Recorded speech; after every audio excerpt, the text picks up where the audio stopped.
At SteelSeries, we solve problems, not climate change level problems. Sorry, future generations.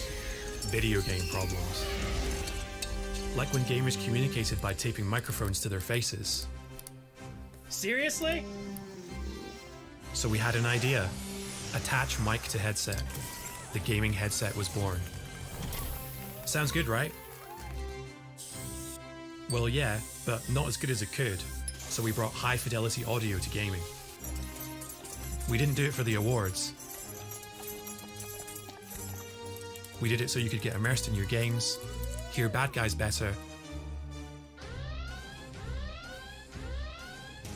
and shit yourself when you get shot at. Innovation is in our blood. Always has been, always will be. For glory.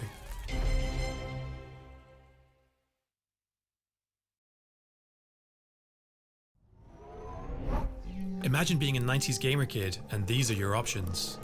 A mouse with one button. Your dad's mouse. Thanks for nothing, Dad. A mouse you got free in the mail. The only consistency you had was consistently missing shots. So at SteelSeries, we got to work on improving the gaming mouse. Pixel perfect precision was finally in play. But aim isn't everything. You also need brain. We were the first to onboard an ARM chip, letting you tweak performance settings and save them to your mouse. Then we added a liftoff sensor for complete vertical control. True one-to-one tracking was born. Your hand equals your aim. If you suck, that's a problem we can't solve. If it's your mouse, that's one we can. Innovation is in our blood. Always has been, always will be. For glory.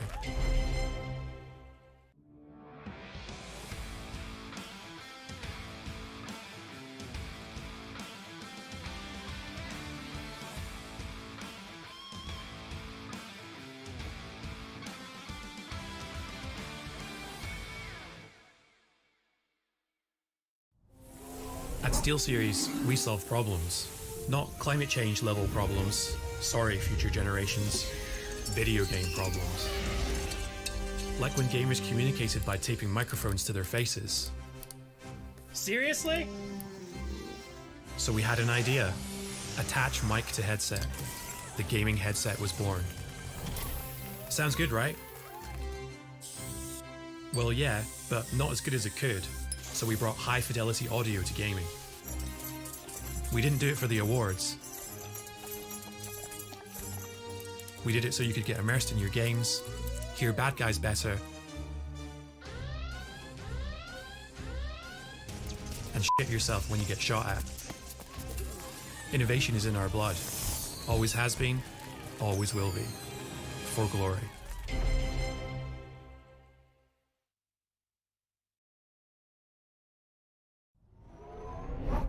Imagine being a 90s gamer kid and these are your options.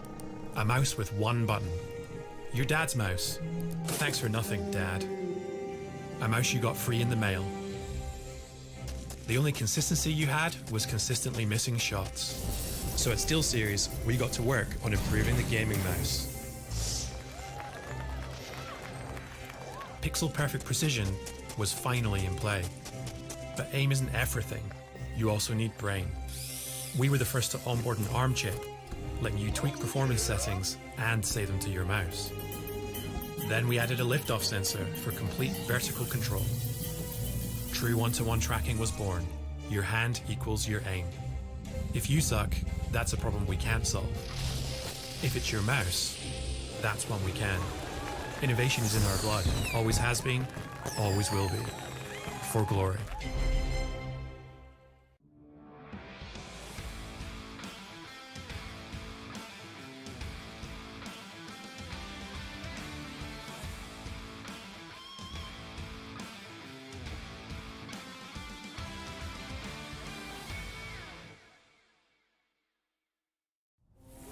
At SteelSeries, we solve problems, not climate change level problems. Sorry, future generations.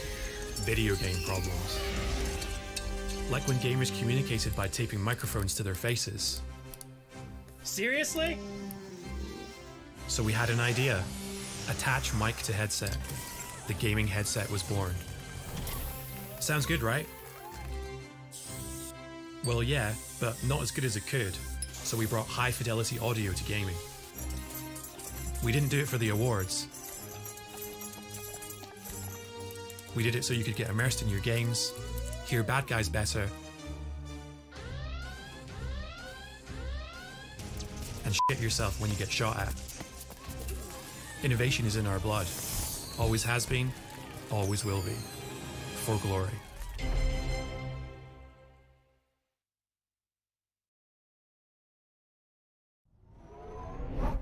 Imagine being a 90s gamer kid and these are your options. A mouse with one button. Your dad's mouse.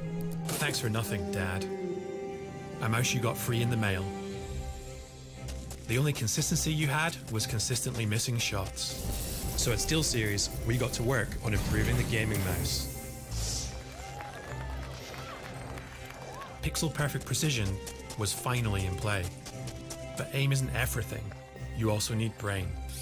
We were the first to onboard an ARM chip, letting you tweak performance settings and save them to your mouse. Then we added a liftoff sensor for complete vertical control. True one-to-one tracking was born. Your hand equals your aim. If you suck, that's a problem we can't solve. If it's your mouse, that's one we can. Innovation is in our blood. Always has been, always will be. For glory.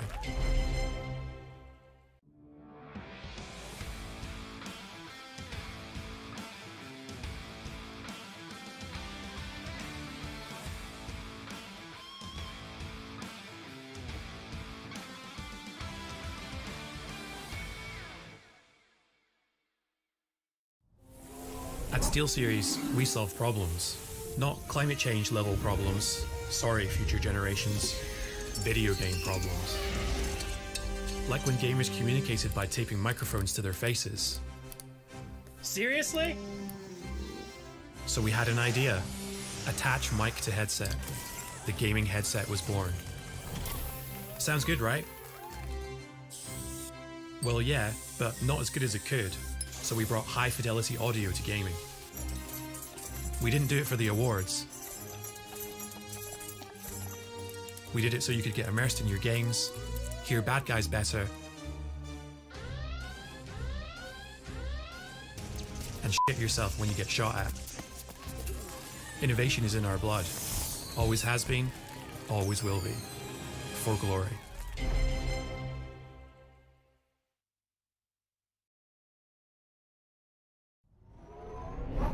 Imagine being a 90s gamer kid and these are your options.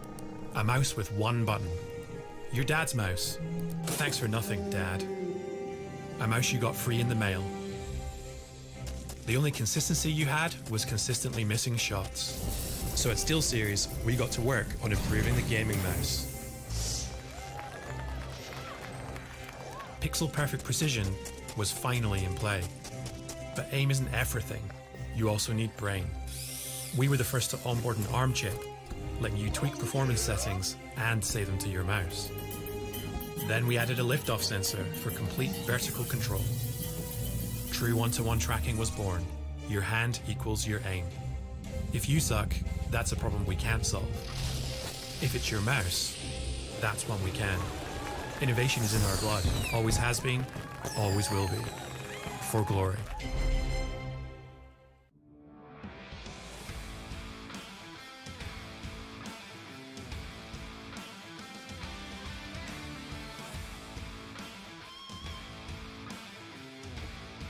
These are those moments I don't think anybody else is going to forget.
At nagbabalik ang Filipino broadcast ng IEM Fall 2021 Europe. Nandito na tayo sa mga tiebreakers and now we have the 11th place tiebreaker, Heroic versus OG. Ang dami nagtatanong guys, bakit importante ba ang 11th place decider? Kasi this will decide whether or not na magkaka-RMR points ba ang Heroic or OG dito. 938 RMR points is really a lot dito sa ating leaderboard. So, yeah, this is gonna be a very serious one. Both teams, itong OG at Heroic, has not had the best showing dito sa ating tournament. So, they're really looking forward to at least getting a bonus dito sa ating mga placings. So, diretso tayo sa map. Pick and ban, Dust 2, Vertigo. Classic first 2 ban ng OG at Heroic. They don't want to play that at all, especially against each other.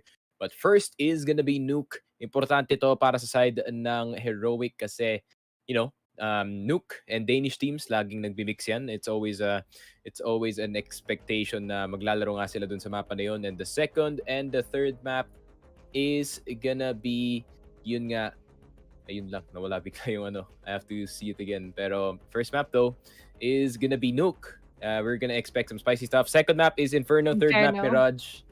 So, yeah, magiging interesting yung laban na to say the least. And the fact na first game pa lang nasa Nuke na tayo, that's already a crazy thing to see. So, yeah, just looking forward sa anong gagawin ng mga teams dito.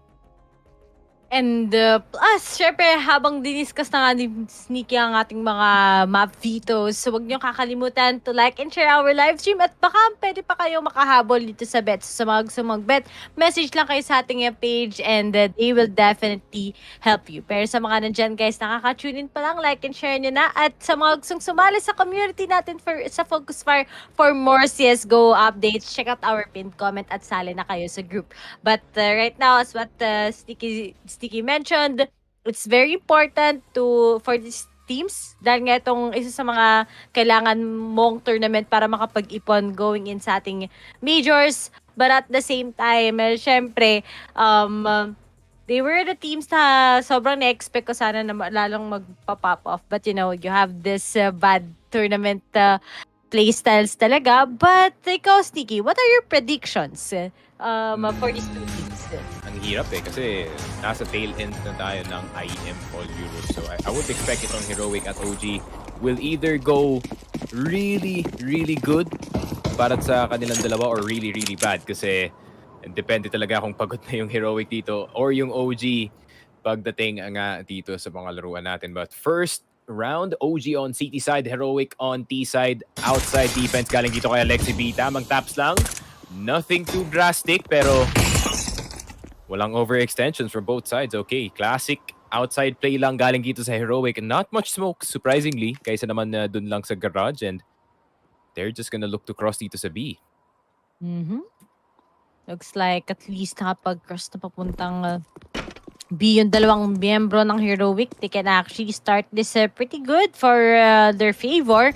But then, crucial to dahil may iba pang nakahiwalay. And kung napitas kagad yung mga nakahiwalay sa kanila sa may open lot, it's gonna be harder for them because it's a numbers game. Pero looks like nag-skip lang sila. Dumaan ng Vents, nagpaka-impostor.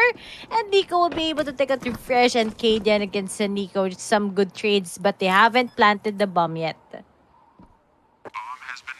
That's a really nice play. Galing dito sa Heroic. Not gonna lie, hindi nila in-expect yung mga tao na nanggagaling sa Secret is gonna go up the vent and, get control of the site. Pero OG, meron pa naman silang chance na mag-retake dito. Si Josh playing the door. Sinarado lang in the face of his opponents. And sinarado niya ulit as Flames is the first one in.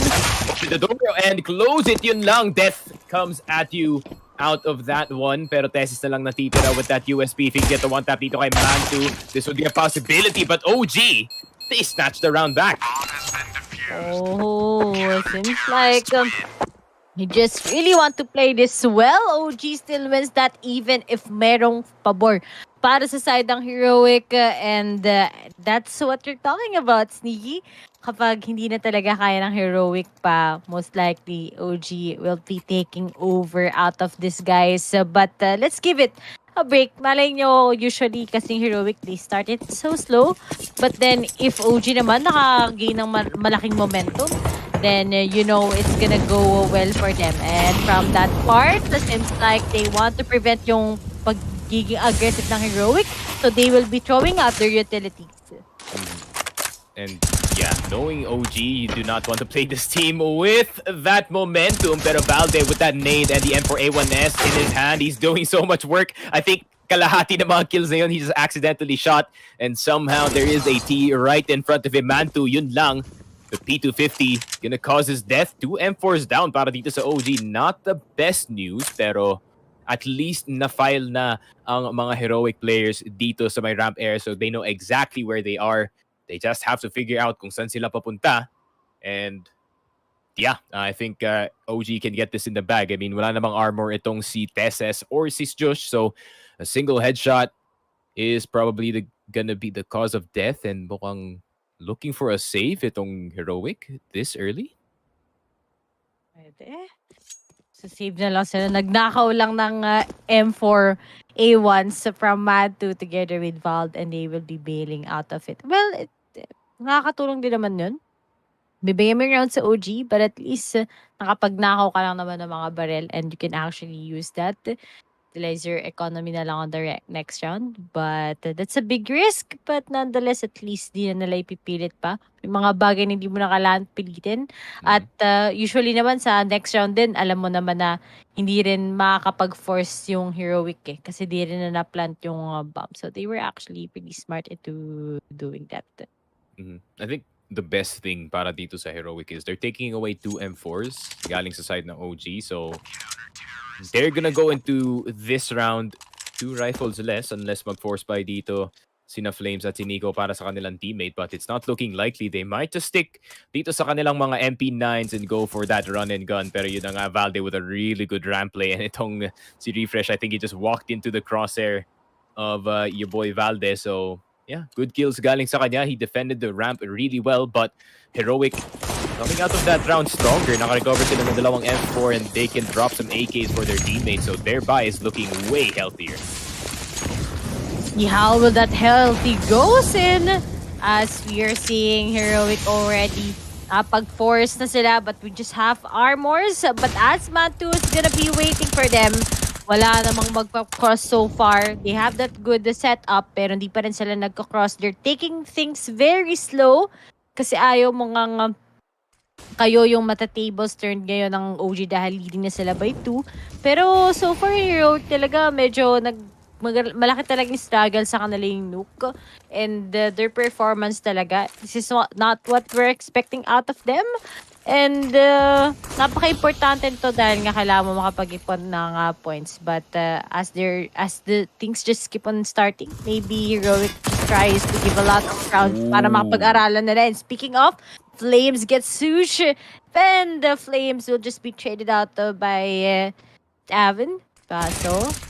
Oh, like, we'll be expecting Tesses, pero bang lalabas sa kanya. And speaking of, sayang, pero nakapak na si Nico sa may backside, and they will be spotting Vald. Habang mag-bail out ako dyan, ayoko ng Iris.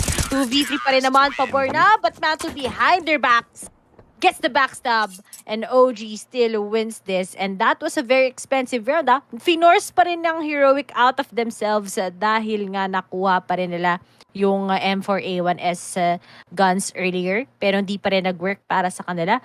Okay, sa mga nagtatanong ng maps, well, the first map is going to be in Nuke, second is Inferno, and for our tiebreaker map, it's going to be in Mirage. And it says in the top left, it is picked by Heroic, itong Nuke. So they're gonna have to collect some points after yung third round na yun. MP9s, really well placed sa taas ng hut, and all these close quarter battles na nagbe-benefit talaga ang mga SMGs dito. But the nade is gonna do so much damage dito kay Mantu. Yun lang. Taking 3 members down to very low HP, pero sabi na andun na pala sa baba. Greeting Mantu dito sa secret. Alexi B getting one through the smoke. Si Refresh lang nawala, pero ang dami pang mga ibang members dito ng Heroic na pwede sila pumunta ng B site, pero meron pang isang tao dito. And his name is Valde with that MP9. Kailangan ma-expose yung position niya agad, or else this would just be him farming with this SMG. It's just a waiting game. Ayan na nga. Rookie na yung class and it is not an emergency pero emergency na dito para kay Valde as he is the only one. MP9 is gonna be down pero napakadaming baril na pwedeng kunin dito ng Heroic pero Alexi B and Nico just gonna deny that. Uy, napakagandang flank galing dito kay Kadian. May kita na ba na meron isang tao dito sa likod? Now it's a 1v3 kasi si Flames nasa site na. And Kadian ready and waiting na lang. Yun lang, hindi nakatingin sa tamang location itong si Alexi B. Pero meron na silang info dito kay Kadian. They lose a rifle, but they win the round. OG, really good coverage dito sa ating first 4 rounds. And 4-0 na. I mean, really great start. Considering na city side to para sa OG, they could just finish it dun sa kabila. But that's kind of too early to say, not gonna lie. Pero them having this good of a start could be detrimental dito sa Heroic. Maybe that's the key into winning this against Heroic. Yan ang key ng OG. They win those rounds. They know what's the favor up ahead. But as we see here, malaki na din kasi talaga yung lost bonus ng Heroic. So they'd be able to force out of that op plus the AKs. And speaking of refresh, nakapasok sila parati na secret eh. Walang nagmaman ng OG dyan. Kasi kapag kinontest pa nila parati, minsan baka sila pa yung nababawasan. But as of that, Valve played out very patiently. He takes Tesses. And 4v5 na kagad. They are actually, they know where they will be expecting them. But then Vault out in the open, Fresh playing out safely also gets him.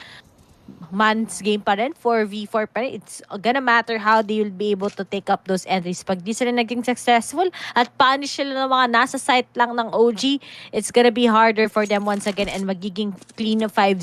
Plus, the momentum slowly talaga going up sa OG and Mantu will be slowing pick pero saktong-sakto yung flash yun. Magtatapon na lang siya ng nade pero di na lang niya tinapon. He will be bailing out of that angle instead.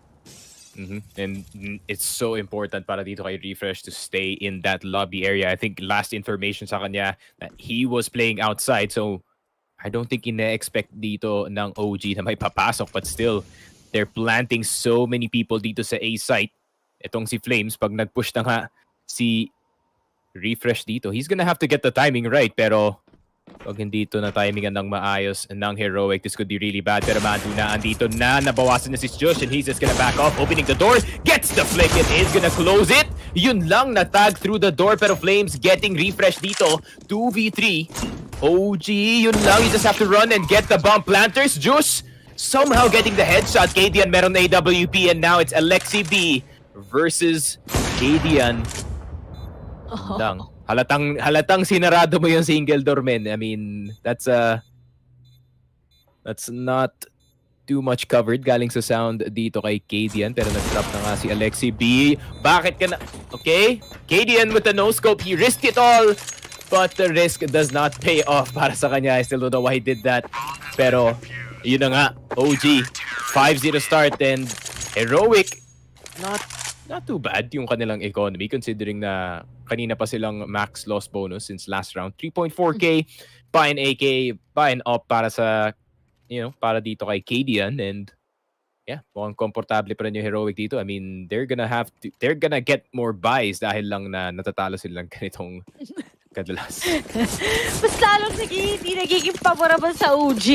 But then, at the side of Heroic, ganda na sana. But very vital nga yung sinabi mo kanina na door nga, narinig na agad. Alexi just played it out, but Kadian, what? Kadian too dummy thick. Yun lang, Mantu with the op. Okay. Why are you doing this, guys? And Kadian, why did you do that? Okay. Just simple. Just a lot of mishaps aside on Heroic that OG just capitalized on. Especially with how Mantu is really on fire and popping off with this AWP. Alam mo na when he gets those angle, sobrang unstoppable na siya. Leaves 3-man left side ng Heroic. They want to push here in A side, but look at the hold ng OG. They're just giving it up. Kasi pag pumasok naman, Nico has a good angle when it comes to this. Plus the refrag coming from his teammates. And as we do it, Nico will be taken out. But that's what we're expecting. Flames talaga with the kill, but refresh gets him. And Alexi B with that last kill still punishes Heroic a lot. shot, and OG still wins this with a 6-0. Pero kahit nga ba malakas-lakas yung um, loss loss bonus rather ng Heroic, makakabili pa rin naman sila kahit paano. I think di na nila force to, and instead they will be giving up one of their timeouts ngayon. Napaka-importante na nito. Imagine losing 6 rounds and earlier 1v1. Medyo kailangan talaga nilang i-set up na. They need that reset. And I think para dito sa Heroic, no, the important thing is it is now on land, so wala nang no more excuses from either side whether it is lagging or not. Itong OG mukhang nag-benefit dito sa kanilang land buff, and especially Mantu, man. Mantu has just been doing a great job just defending outside with that AWP, and Flames napakaganda ng coverage naman with kind of helping outside, pero mas focus na talaga ang main dito sa A, so really good defense galing sa kanila, pero Refresh, he's gonna be the one going in straight into the site, and he's gonna walk into Nico, pero Flames napakabilis with that trade frag, pero napakadaming TEs dito sa A side, pero Flames with that silent M4. Hindi na narinig ng Heroic na meron palang deadly rifler dito sa ating A site. Nico is gonna go down, pero yeah, not much casualties dito para sa OG. Sila pa rin yung may advantage. And Heroic, pag hindi kayo nakahanap ng pick, this is really bad news para sa inyo. And punish talaga sila this time. And look at Flames! Yes! Madami na spray now! Nagsabi, take down 2! Isa na lang kagad natin na suspecting na he tries to spray through the smoke. Pero wala pa rin kagad. Oh no! He still tries to fire it. Pero no, isa na lang kagad dito. He goes with the boost. And still OG wins that. Flames, you need to stop this guy. Imagine 12-4 na ang nakukuha niya. And OG, still at city side in Nuke. We gotta give it to these guys. The fact na pick pa rin to ng Heroic is, I think their regret is now setting in, kasi nakalimutan yata ng Heroic that OG is also a really competent Nuke team, and pag nilagay mo sila sa Nuke and city side ang start, walang problema yan para sa kanila. They can play that and even match the enemy team with their strats. Alexi D, we know this guy's a genius. So alam mo naman yung basang-basa talaga ang Heroic dito. Pero KDN pushing through the smoke, running into the AWP. Pero Flames with that AK-47, he's just gonna go for the spray. Pero just getting that one with the Tech 9. And Nico, quick reset lang with the AK. Mantu, takbo ka lang loads. You don't have to deal with that. Alexi B throwing the nade in the corner, and yun na nga, 8-0 OG. And if pag nakascore pa sila dito, this is basically an absurd CT half para kay OG. Oh my, Heroic, you need to wake up. But then, alam mo naman Sneaky, when we're all talking about OG's performance sa LAN, it's really different. These guys are really different. These guys are still young, yet they still have a lot of potential coming right up. But Heroic, what is happening? Alam mo no, last time na kinas natin sila sa Nuke, it's a close match, right? A 16-14 against Astralis, if I'm not mistaken. But imagine, nasunog lang siya ni Flames, and ngayon inaasin na sila, but I think that was too much stretch coming in from Alexi B. Medyo hindi maganda yon, but looking at that, dalawang magpipick na sa kanila. Valve, maybe this is the time where Heroic can finally get up and finally win a round against OG. But so far, it's a 3v4. Sush together with Refresh are pretty low, and they haven't made a single move yet as to where they will be committing. But aside from that, we have Nico. We put trust kay Nico together with Matt and Flames. Baka may pag-asa pa, pero pag sumilip ka dyan, mind ka kagad talaga nga dyan. It's going to be a 3v3. Mas lamang ang OG sa nakikita nyo, because Sush is really low on HP. And look at this angle from Nico. Kapag dumaan sila sa kanya with that AK, it's gonna be a GG once again, as they're actually expecting them to go into A side. And hindi nila expecting corner na to. Mantu! Uy! Dino-scope niya! Isa pa? Nope. It's only gonna be one. Pero 2v2 ang situation. Napaka-low na nga ni Stush dito. And he's running from behind. And he's gonna be the last person left alive. Flames, tamang bihap lang. He's gonna get it in the end too. And yun na nga, 9-0. An absurd half para dito sa OG. And that's crazy. Ay, naku po.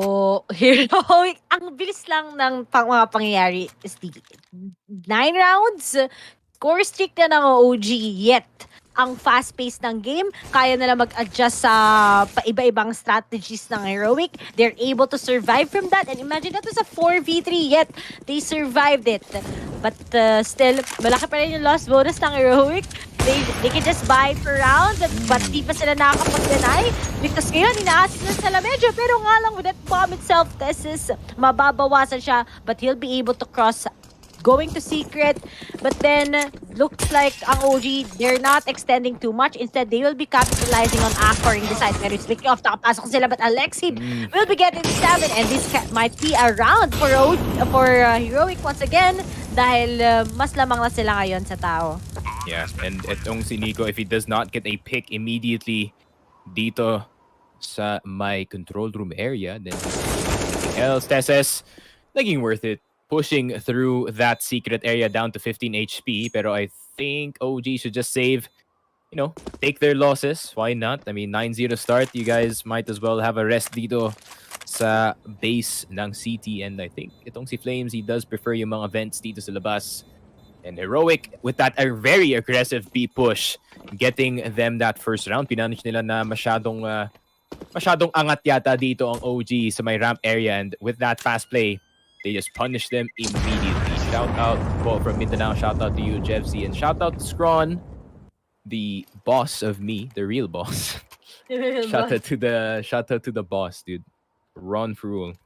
That's the guy. That's the guy that made me who I am today. That is shout out to the legend. Flames on fire, Lawrence Santiago. That is true. I mean, Flames 16-5 start dito sa ating first half, and you just cannot doubt that. I mean, it's Flames. It's your boy, Flames. Pero at least this time, usually may mga bad games na naman si Flames. Pero right now, it's really exceptional. He's doing a lot for his team. But at least sa mga Heroic fans out there, what? Kaya umilit na ng kahit papano, Lexi Beak, alam na nila kung nasaan siya usually, ina-expect. And speaking of all of them, they just want to be aggressive so bad. And Nico gets a spray! Sayang nga lang! Munti ka na si Tessis doon! And we only have man 2 unit to save that man. Pero marami naman silang pera. But still, if I were him, I'll be saving that, or maybe go with the exit frags. That might be possible. And the 9 score sa City side is pretty big. But I really do think this might end up 11-4. Maybe. Maybe. That's what I'm expecting. Kasi yung OG, they know for the next round, how will they be stopping Heroic na eh. Kasi kung tutusin yung kanina doon, mga pang-aggressive talaga. Kasi walang mangyayari if Heroic will be playing it very passively. And yeah, KDN doing his best Diha impression dito sa labas, just running in from silo and getting that main player immediately. So, I mean, OG, they have to find a way to deal with these really aggressive pushes galing sa side ng Heroic, or else Heroic can collect more rounds in this one. So, let's see how Lexi B, how he adjusts his brain dito nga sa push ng Heroic. Itong dalawang caster inaabangan ko. Shout out Lods P.Z, same.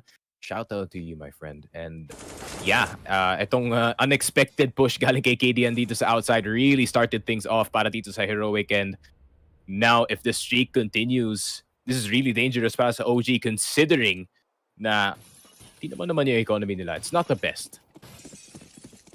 Plus, to add that, Sneaky, natingin ko kung hindi kasi mag-step up ng gano'n yung Heroic, wala nang mangyayari sa kanila. That's the end of it. But, looks like they're already expecting them. And speaking of, they will just be throwing out a lot of utilities, getting the low HPs sa side ng Heroic, denied and Nasir Fresh as it's happened once again. Tatlo na lang kagad ang natitira. Looks like even if they want to play it aggressively, alam mo naman yung OG, mabilis lang sila mag-adjust. They can give out a lot of rounds so that they can learn and take time to actually understand Heroic. And speaking of, itong pinaka-nakakatakot sa lahat, Val behind that box, and if they will be making their entries, now po, may ipit sila dito, and maybe 3 of them will be punished by him, or maybe 2. And speaking of, he's already hearing a lot of footsteps, but he's playing it very patiently. And speaking of, he gets 1. He's still gonna be hiding from this box side, and he can just play for the slow picks. But then, Kaden will be denying him, but then spotted na kagad yung dalawang miyembro ng Heroic. Alam na nila, ipit na sila this time around on that huge control given to them by the CT. And they haven't committed sa isang site. And yeah, I mean, Heroic looking very unlikely that they can get a push going, I guess, until Cadian gets his peak. Never mind, hindi niya nakuha yung Ferrari peak dito kay Mantu because Mantu is just gonna get 2 flicks for 1 up. 10-2, OG, 8-point lead. Shoutout sa'yo, Alex. Lagi ba kayo nagkakast every time may ongoing CSGO tournaments? Yes. Merong laging shoutcast dito pag may ongoing tournaments. Just make sure to like and share the page, man. So everyone can see us cast this in Filipino. I mean, mostly Filipino. Mananawa kayo na sawa na nga kami ni Sneaky magka-partner. Exactly. Oh my God, Ray. Every time. Every time. Talaga guys, yung parati yung partner. And I think you're gonna be expecting more of our cast, kaming dalawa, dito sa CS as of now. Pero, looking aside ng OG, si Flames, gusto mag-extend. Uy, huwag mo simin yan. Mag-back ka dyan. Di maganda yung ginagawa mo. But, uy, right now in the open, Lato is gonna get who? Wala na pipita. So, thank God for the smokes. But as of now, if that's gonna be fading, Alexi B tries to get a good information. But the fact that Refresh is at secret and is gonna be waiting, ay, yan na nga. Nico mabibiktima nga nun. He waited really patiently. Flames, Vald, and Alexi B na lang natitira sa OG. But the fact that it's already at 10 is pretty big for them. But as he to the flank, alam niya yun isa-isa. Kaso nga lang medyo malayo. But then, Alexi B, nasa sa'yo lahat. And speaking of, he takes out 1. Pero nga lang, he won't be able to take out 2. Makakapunta na sila kagad sa B-side. And if Flames will be able to pin down against 1, it's still a winnable part. But Kadian gets a flick. And mapupush na si Vald kagad behind Squeaky. And Alexi B na lang natitira. He's gonna be giving it. Ang hirap mag-retake sa 4 sa B-side. Yeah, and considering meron silang AWP dito, it's not gonna look likely that he is gonna get that retake. So might as well just save the M4A1S. Tas may mga hunting na galing sa side ng Heroic, and his name is gonna be Refresh, the very aggressive player. And yeah, they're on the other sides of the map, so hindi naman mukhang likely na magpi-meet sila dito. Kasa Astralis to si Mantu unbeatable? Maybe. I do prefer Lucky dun, other than Mantu. To be honest, mas mataas yung peak ni Lucky compared dito kay Mantu, but he's a good fit eh. I prefer Lucky kasi he's still young. He still have a lot to learn. And sobrang well balanced na din ng Astralis, to be honest. You can't have all-star players in a single team. Medyo mahirap. Interchangeable din naman yung isa sa kanila. It's like Bobski, then itong si Glaive, so let's see. I mean, hindi pa natin nakikita yung Astralis in final form. So, yeah. Shoutcasters, ano po ba ang reason why bakit nawala si Device sa Astra? The shmoney, bro. Who would not take an 800k transfer fee, man? Come on, bro. Let's be real here. Pera-pera lang yan. And if you have enough talent, you can monetize that talent, and Device did exactly that. But back to the game, mukhang may nade na maglaland sa dalawang members dito ng Heroic. Josh and Cadian, 55 and 64. And ano namang rush mangyayari dito? Molotov though, Alexi B, that's really dangerous galing sa kanya. Now he's open dito sa single door angle, and he's gonna try to go for the smoke dito sa double, so he will not be seen. Pwede niya yata i-leverage yung angle na to. He has to be careful not to get flashed. Nico also watching itong single door. I think nag-hesitate pa yata yung Heroic dito. I think this is gonna be harder for Heroic once again. Kailangan talaga they need to play it very aggressive when you're gonna be going up against OG sa city ng OG when it's favoring them. Kasi once you play it slow, alam na, predicted na kagad. And speaking of Alexi B, he knows that these guys are gonna be crossing double doors, and unfortunately, hindi nga nila kagad makukuha. But right now, they're on a pinch. 34 seconds is a big pressure sa side ng Heroic. They need to commit, pero nga lang Flames. So what was that? Pero kailangan na rin na-risk yung pag-pick doon. But still, I think it could have been better if you just waited. But Tatu will be denying Texas. Still a 4v4. And those spray downs, that crossfire itself is very helpful. 7 na lang together with Cadian versus 4. pero they'll be able to go into A site. But this retake is pretty gonna be easy for the side of OG. They still have that flash, those 2 pump flash left at walang-wala na nga rin pang post plant na gagamitin ng Heroic against them. Unless if Cajun will be popping off, and he's gonna be seeing one that's gonna be helpful, but denied right now. But Stavin with a clutch will not be a big possibility as Alexi B will just be defusing, and that's it. Ayun lang. Pass Yeah, and he's just play. gonna let us defuse. Yun lang. 3-11, napaka-anticlimactic. I was waiting for something like, I was like, okay, is this gonna be Okay. Stavin actually getting something going? Pero hindi pala. He is just gonna stay outside. Boss, ask ko lang, paano kung babalik si Complexity, paano pag babalik si Config sa Complexity, ano mangyayari kay Cold? Cold is gonna go back to free agency. Then, from what I've heard sa rumors, I think Config is probably gonna get transferred sa ibang team. Pero rumors lang yun, like Cold Zera might get integrated. So, don't take my word for it. It's all rumors pa lang ngayon. Pero from what I've heard, Cold Zera might be joining Complexity full-time. Sino nag-IGL para sa Astra pag wala si Glaive? It is on Magisk. He is the big brain. He is the offensive that they need doon nga sa Astralis. But now a different Danish team. We are gonna see. Trying to push it on outside. Pero Mandu, may nakita na siyang kamay dito. Ayun lang. Does not hit the head. Oh, sayang. He missed. If he won't be missing that, that's sobrang maganda na sana. Gonna be favoring OG. But then, 11-3. Not a bad half na kagad sa kanila. But Hope Refresh, still alive and barely breathing. Pero nga lang, si Bald pa yun nalason niya. He's always gonna go for the off angles, huh? That's how KD Refresh is. But then, Mantu spots him out and predicted na ni Flames that they will be going up ahead here in Hot as all of them will be entering. But then, that's what I'm talking about. Nico with that pick. Gets a good trade coming from 7. Pero expected na sila. But, Flames kind of whiff on that part. But Mantu will be throwing out a nade, just denying that plant. But Alexi tries to play it out sa Vents. Merong mabibig-biktima dito na nga. Speaking of... That's not how the M4 works, man. Sayang. I mean, it's still good start beat dito para sa side ng OG. So, yeah, really nice to see. And OG, that first half, other than yung tail end ng half lane where Heroic literally rushed into the side and go for the best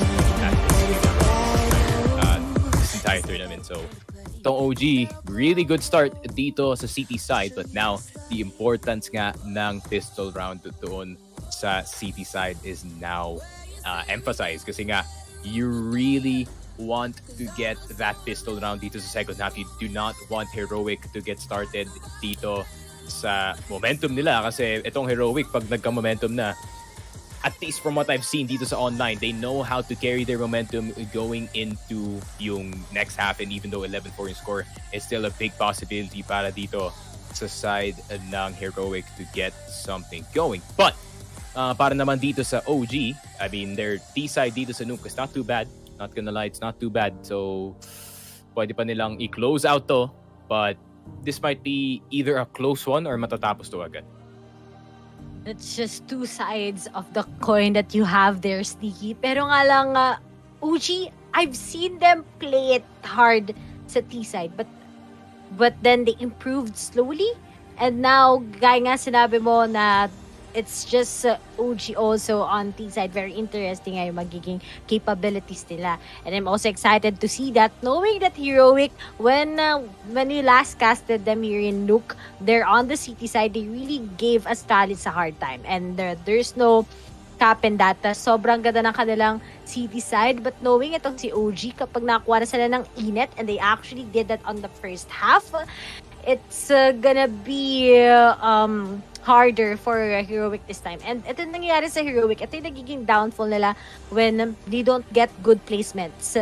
Nagiging inconsistent na yung mga plays nila. And kita-kita mo naman, they don't have any particular stats sa kanilang T-side. Hopefully, they'll be able to reset and make it up sa City side nila, which is, I'm kind of looking forward also.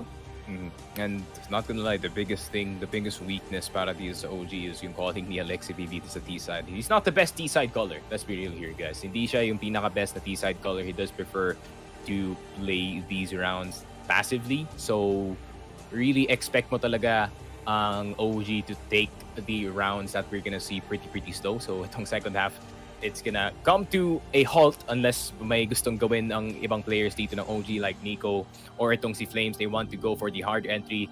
That might be part of the plan, pero yeah, 9 times out of 10 we're gonna see a slow play galing dito sa OG. They want to take control of the map as slow as they can, pero they want to make sure that they get control, and pag nakuha na kanila yung control dito sa site, and or rather control dito on any other side of the map, that can result in a plant, then OG, dun na silang pwede mag-strike.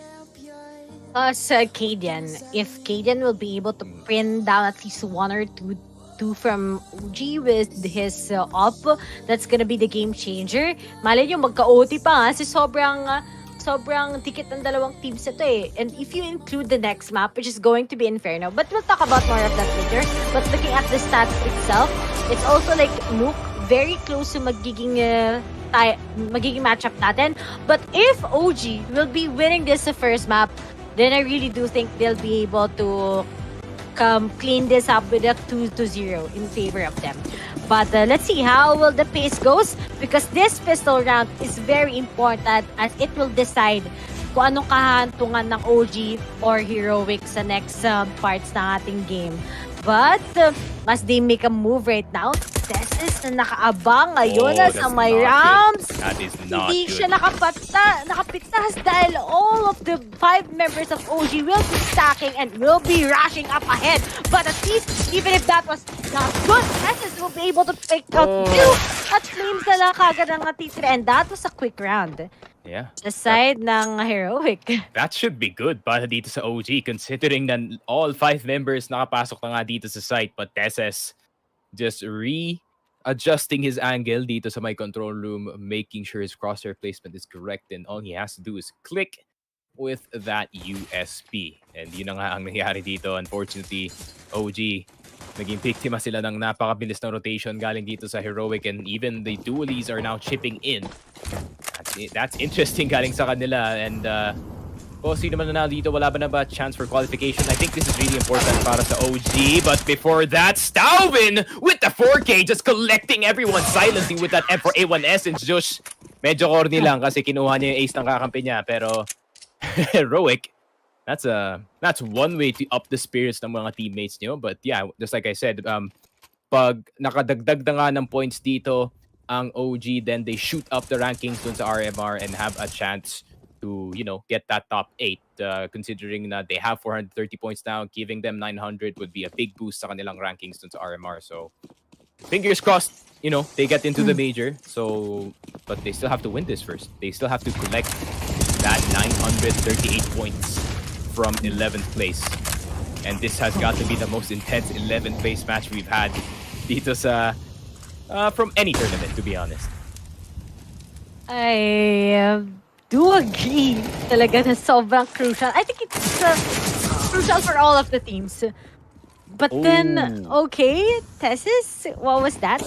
Okay, maybe you just don't expect Flames. Kasi Flames is really lucky talaga with those shots through the smoke. He always gets at least a lot of frags every time we're seeing him. But then, Alexi B, di yun napansin. But Aiden will be giving that. And instead, Flames will be telling himself, okay, meron pala doon. Meron pala, hindi mo pala nawawala. But at least Nico gets refresh out. And Sush together with Stamina lang ang natitira sa hero. It's very hard to retake a 5v2. You only have that pop flash left out of you. But I think I'd rather save that instead of committing this against OG. But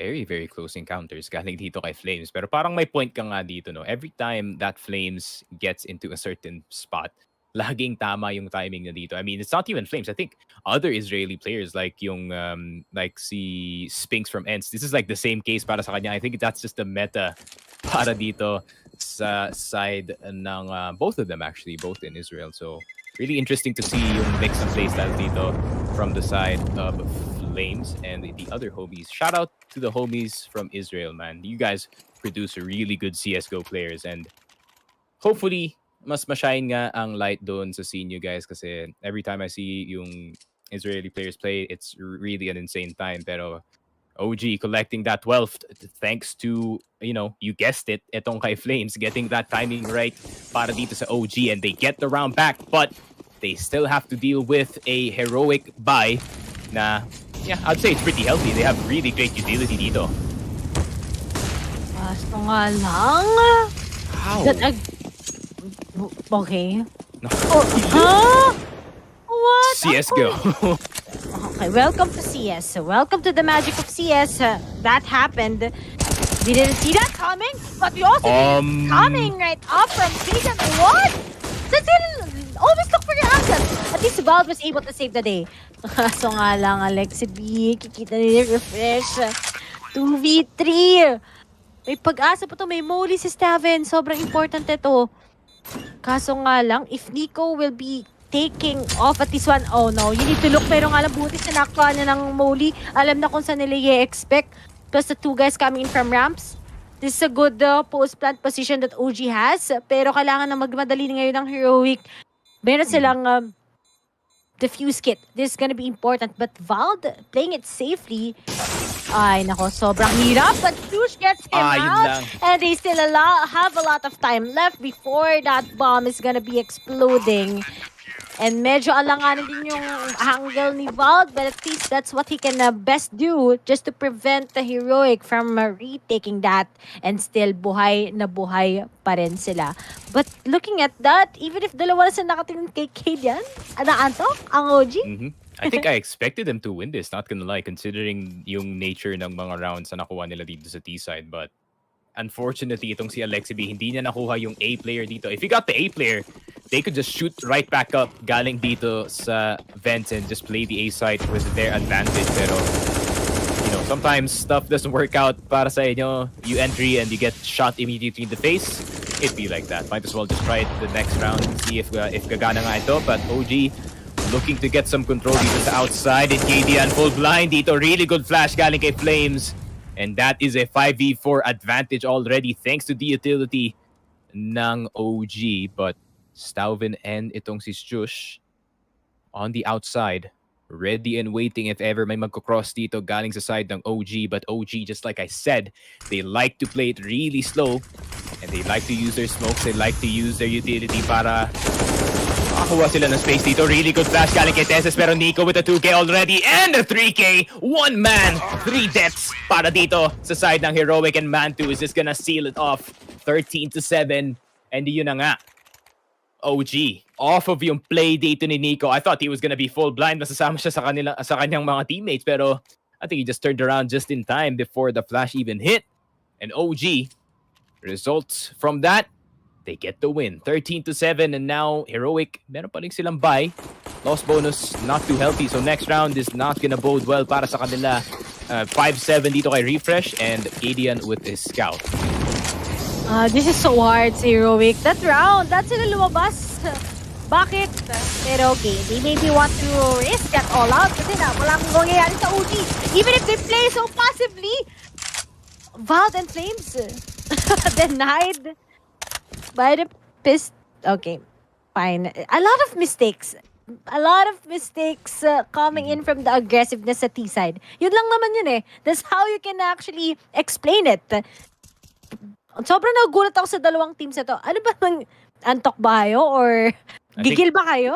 This is yung sinasabi ko kanina. Like, when Alexi B goes on T-side, sometimes he thinks of plans that really don't match itong mga buy nila. So, I think exactly that's what happened. I mean, hinahanap dito ng Heroic. It's literally kills with the 5-7 and the scout. And I think hindi yata na-calculate ng maayos itong OG kung ano nga ang buy dito ng Heroic. So, really sad to see that push didn't work. Pero OG, I mean, yeah, you're just gonna have to deal with it going into the next round. And, sabi ni Ken Insular dito, nagpamadali si Alexi B, maglalaro pa sa OG bukas para sa TI. Kamukha no TI na pala bukas. TI is tomorrow. Alam niyo na guys kung bakit wala si Pilaj. That's exactly the reason why. He's busy with TI, so let the man work. Yung ano niya. Yun talaga yung Kami muna. main passion. Kami muna. kaming, hindi nagkakas kami, nagkakas ka ba? Have you ever casted Dota, Sneaky? I casted it once. Oh, once. Okay. Lang once with a person I will not mention because I kind of hate him now. Pero other than the beef that is being thrown ngayon dito sa stream and 8-13, heroic though. I mean, meron pa silang buy dito. I think all the stuff that could go wrong para dun sa OG just went wrong last round. Hindi nila nakuha yung entry plus bulag lahat ng entry players nila. And yeah, both of them just getting killed by the 5-7. Not the best look para dito sa OG. But, wala nang loss bonus dito yung heroic. If they do lose this one, I think paka half buy lang ang magagawa nila dito sa next round. And OG, very healthy pa naman. Valde with the Galil, he's really good with that gun. So, I wouldn't doubt OG cannot win this round. Pero Refresh going aggressive dito. He's not gonna get one kasi Nico expecting that push from Refresh. Very aggressive every round. But eventually, he's gonna get punished. Naging 5v4 bigla. Heroic playing with a disadvantage once again. I think yung flash ni Kaden mas naging favorable para sa OG. That's all I can say about it. But magandang advantage na to. Even if they play passively, they're able to get out some frags because they know how Heroic plays it sa lot. Heroic really wanted to at least pin down one sa OG and it's gonna be favoring them. But so far, OG is already predicting how the pacing goes sa side ng Heroic. Kaya ngayon, makakapag-cross na sila going into secret if they want to do that. But as Nico tries to go with the flank, will it be successful? Vald will be seeing Tessis. Siya na ang nag-play ngayon sa city side. Yan ang nakikita nyo. And tatlo na lang kagad ang natitira sa Heroic and Steven will be punished by Alexi B. The timing hits perfectly for the side of OG because this is very important. This round will actually punish Heroic. It's going to be a 14 scoreline for them. 2 left upcoming and you only have the Sush and the punch by Vald once again with this lurks. And 2 left before OG can finally win this. Yeah, and mag-half buy dito yung Heroic, if I'm not mistaken, unless they want to go for the Force and maybe try to prevent, OG from getting that 15 and mukhang magpo-force nga sila. They're gonna go for the full risk. And last time na nag-force sila, it did work out in their favor and it resulted in OG giving them a few AKs tapos mag-save nga ang side ng OG.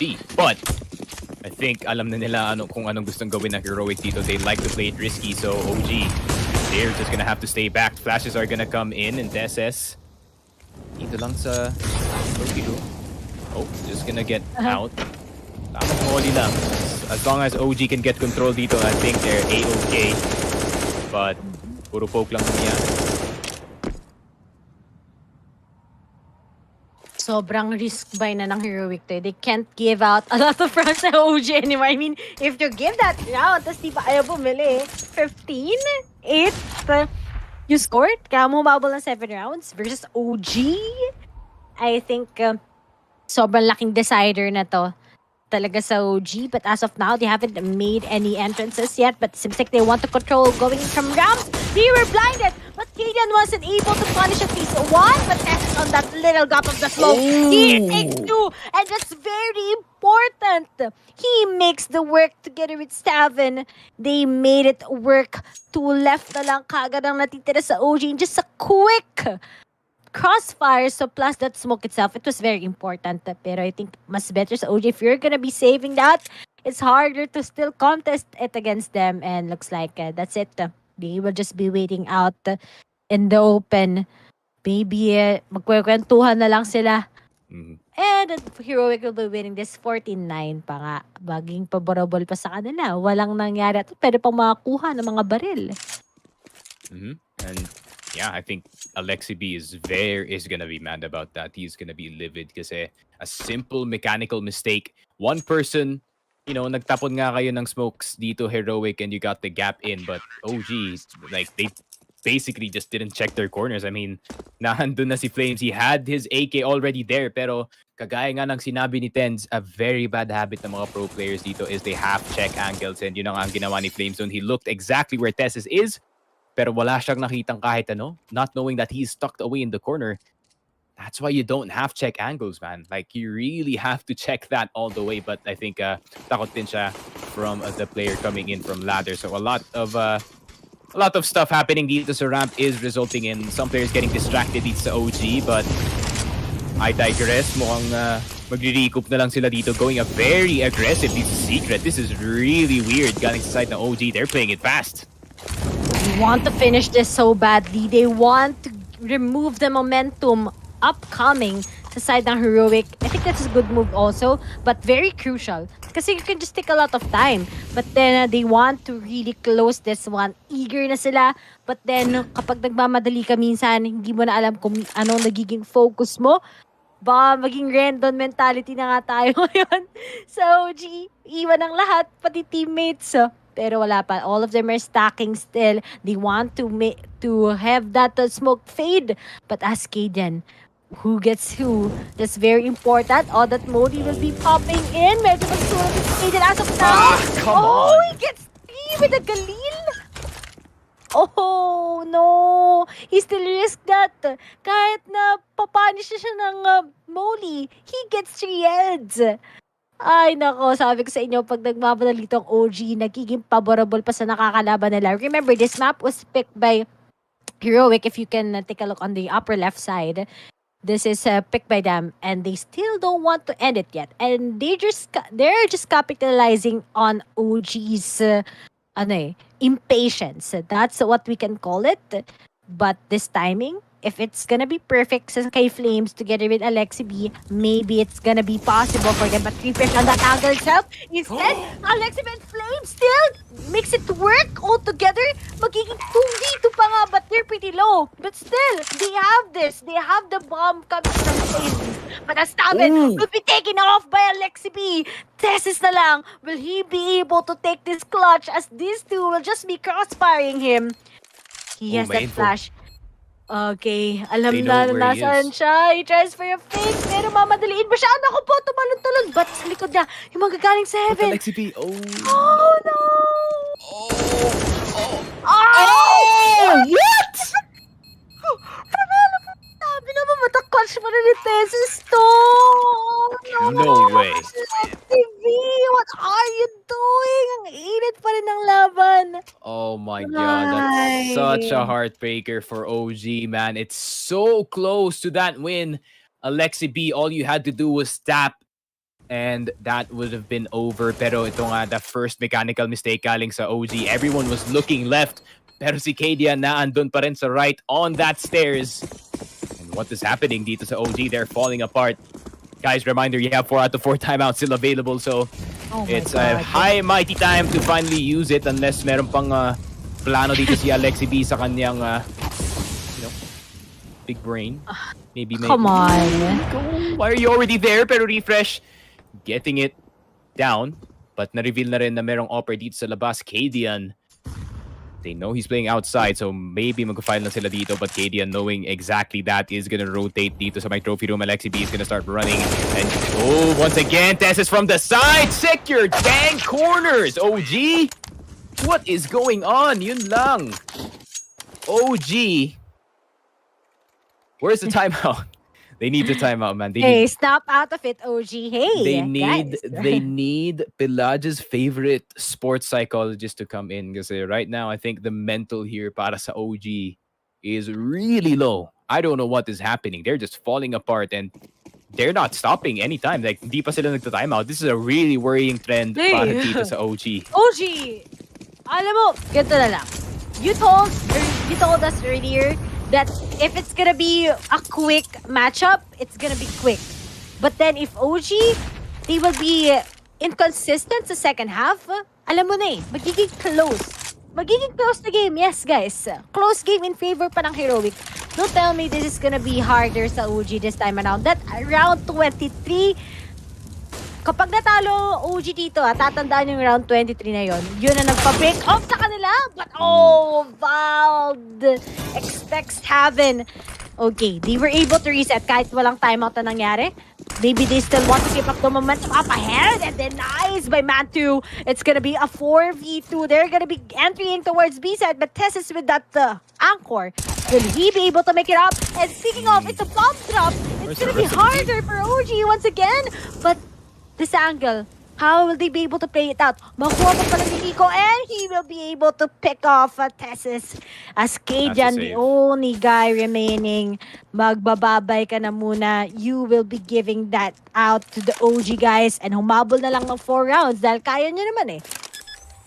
And yeah, I mean, OG doing the classic heroic where you just brute force your way onto outside and see what happens. And nangyari nga is OG getting those 2 frags in time. Buti na lang may nakatingin dun sa secret kasi pag walang nakatingin dun sa secret, that would have been a free 3K with that M4A1S. And OG, man, escaping from that very, very precarious trend. And yun na nga, 15 para sa OG, but still, they have to get one more. Fortunately para sa kanila, the money isn't looking too good para dito sa Heroic. They can maybe afford some rifles dito sa next round.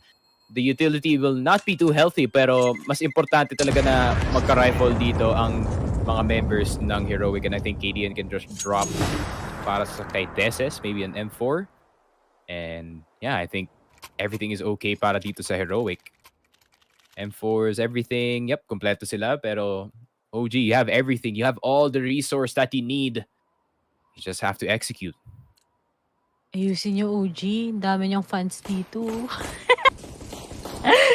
Oh yeah, stabbing with the EUG. Maybe that's gonna be the game changer that we have. And let's see if Heroic will be able to escape the depths of hell this time around. But Alexi B, gusto niya talagang mag-lurk. Makulit kapatid. Oh no, this is gonna be dangerous. Kapag hindi na na-trade off tong si Teses, sila pa yung malalamangan ng Heroic. I swear, that's gonna be happening. But he takes out that molly, denied lang by that smoke. He will be bailing out of it. That was a safe play coming in from them. But Aiden won't be able to take out one with that good flash. But that's what I'm talking about. Staven with an AUG talaga, makakasecure yan. We all know how good it is with that gun.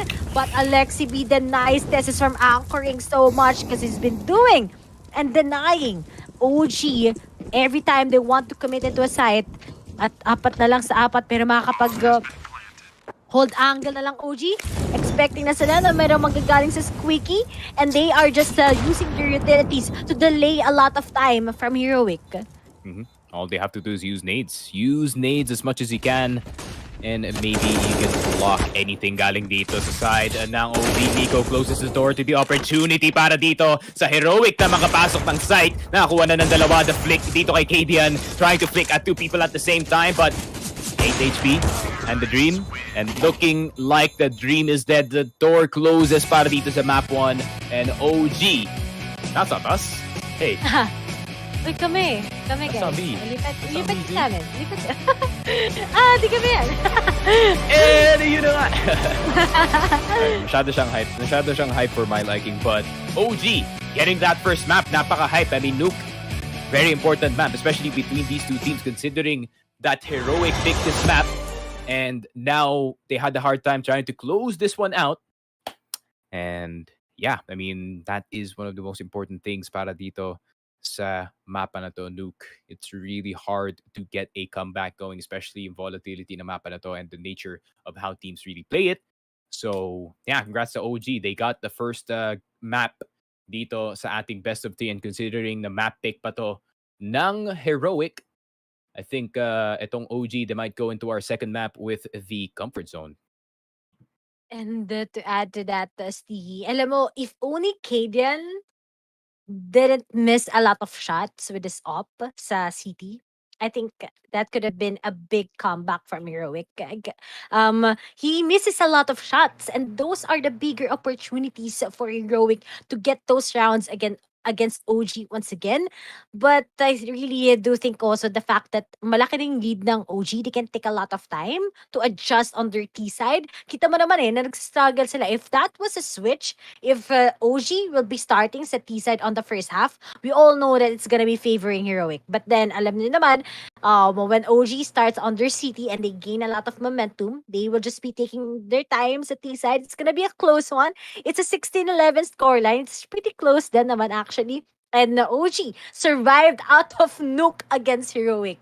Remember, it was a map pick by Heroic, but as we're gonna be going into Inferno, this is a big question eh. Kasi both of them are actually good but it's OG speak and they have that big momentum. So these are the questions that we need to see if there's gonna be a tiebreaker map between these two. But we'll just be taking a short break here in IEM Fall 2021. We are your shoutcasters. I am Ray Ray, and of course, join me here is Sneaky Frog. And see you after this break. These are those moments I don't think anybody else is going to forget.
At SteelSeries, we solve problems, not climate change level problems. Sorry, future generations.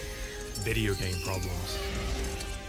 Like when gamers communicated by taping microphones to their faces. Seriously? So we had an idea. Attach mic to headset. The gaming headset was born. Sounds good, right? Well, yeah, but not as good as it could. So we brought high fidelity audio to gaming. We didn't do it for the awards.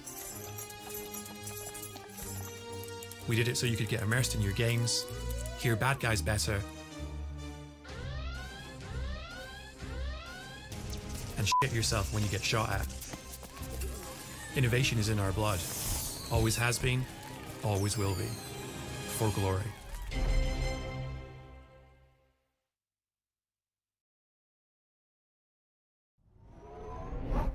Imagine being a 90s gamer kid and these are your options. A mouse with one button. Your dad's mouse. Thanks for nothing, Dad. A mouse you got free in the mail.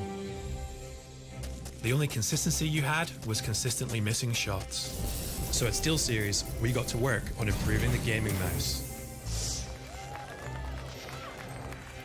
Pixel perfect precision was finally in play. But aim isn't everything. You also need brain. We were the first to onboard an ARM chip, letting you tweak performance settings and save them to your mouse. Then we added a liftoff sensor for complete vertical control. True one-to-one tracking was born. Your hand equals your aim. If you suck, that's a problem we can't solve. If it's your mouse, that's one we can. Innovation is in our blood. Always has been, always will be. For glory.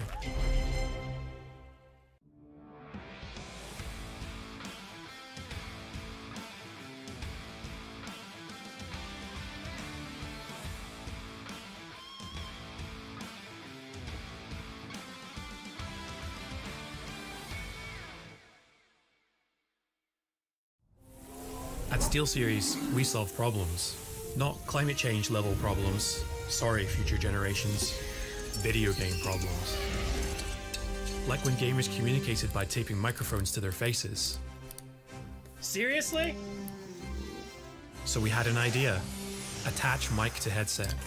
The gaming headset was born. Sounds good, right? Well, yeah, but not as good as it could. So we brought high fidelity audio to gaming. We didn't do it for the awards. We did it so you could get immersed in your games, hear bad guys better, and shit yourself when you get shot at. Innovation is in our blood. Always has been, always will be. For glory.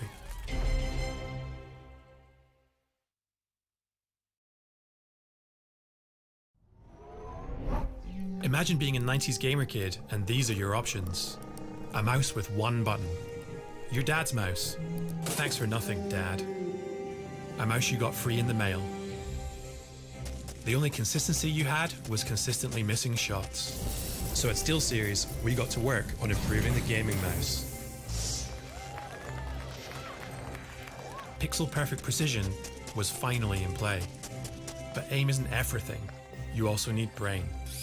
We were the first to onboard an ARM chip, letting you tweak performance settings and save them to your mouse.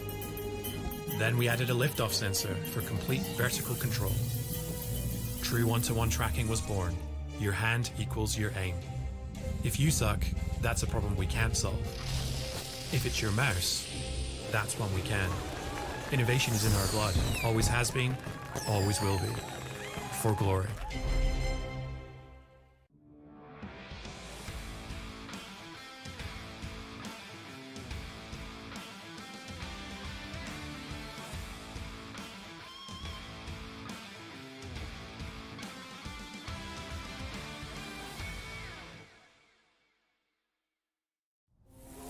At SteelSeries, we solve problems, not climate change level problems. Sorry, future generations. Video game problems. Like when gamers communicated by taping microphones to their faces. Seriously? So we had an idea. Attach mic to headset. The gaming headset was born. Sounds good, right?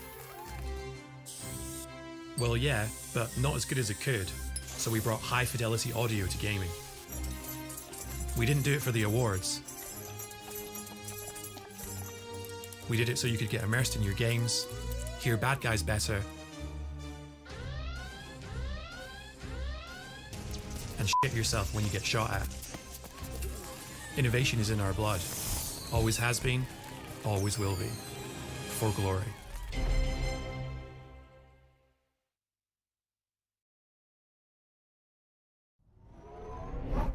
Imagine being a 90s gamer kid and these are your options.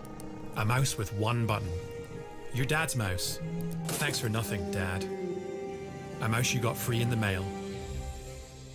The only consistency you had was consistently missing shots. So at SteelSeries, we got to work on improving the gaming mouse. Pixel perfect precision was finally in play. But aim isn't everything. You also need brain.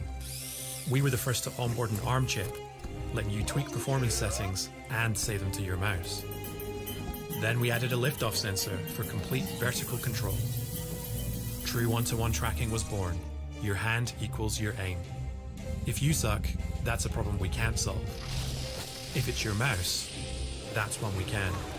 Innovation is in our blood. Always has been, always will be. For glory.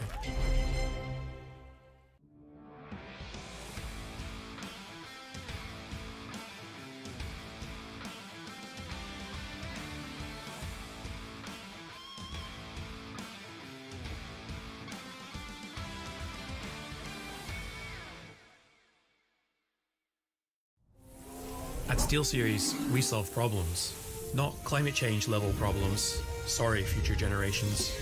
Video game problems. Like when gamers communicated by taping microphones to their faces. Seriously? So we had an idea. Attach mic to headset. The gaming headset was born.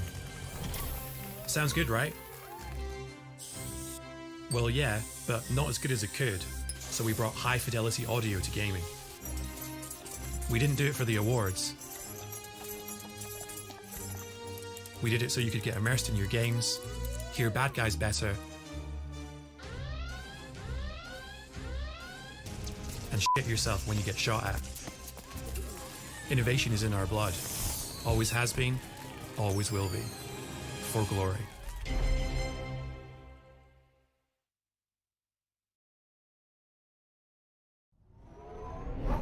Imagine being a 90s gamer kid and these are your options. A mouse with one button. Your dad's mouse. Thanks for nothing, Dad. A mouse you got free in the mail. The only consistency you had was consistently missing shots. So at SteelSeries, we got to work on improving the gaming mouse. pixel-perfect precision was finally in play. But aim isn't everything. These are those moments I don't think anybody else is going to forget.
At Welcome back. nagbabalik. Oh, biglang nag-intro kami dalawa, guys. Ikaw muna, Ray, since nag-intro na ako kanina.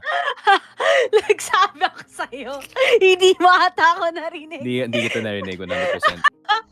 Hi guys! Welcome back here sa IEM Fall 2021. Ganito guys talaga pag 12 AM na at nagkakas pa rin kami. Ako nga pa si Riri at syempre kasama ko yung parati kong partner dito sa Jen, na hindi parang kami tama ka, nagsasawa sa isa't isa.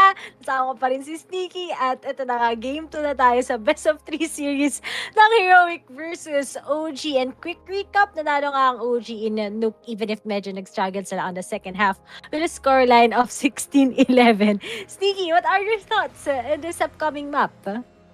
I mean, Inferno, to be honest, para dito sa OG, no, medyo disappointed ako na napa-let through nila yung Inferno dito considering na mas malakas nga ang kanilang Dust 2 and ibang mga maps dito up against Heroic. So I'm really surprised na nakalusot itong Inferno. Pero, good news at least para dito sa OG. I mean, yeah, Inferno, pick nga nila to. But at this point, pick na rin to ng Heroic. So, another practically equal game dito sa ating dalawang teams. You might see a repeat ng ating first one.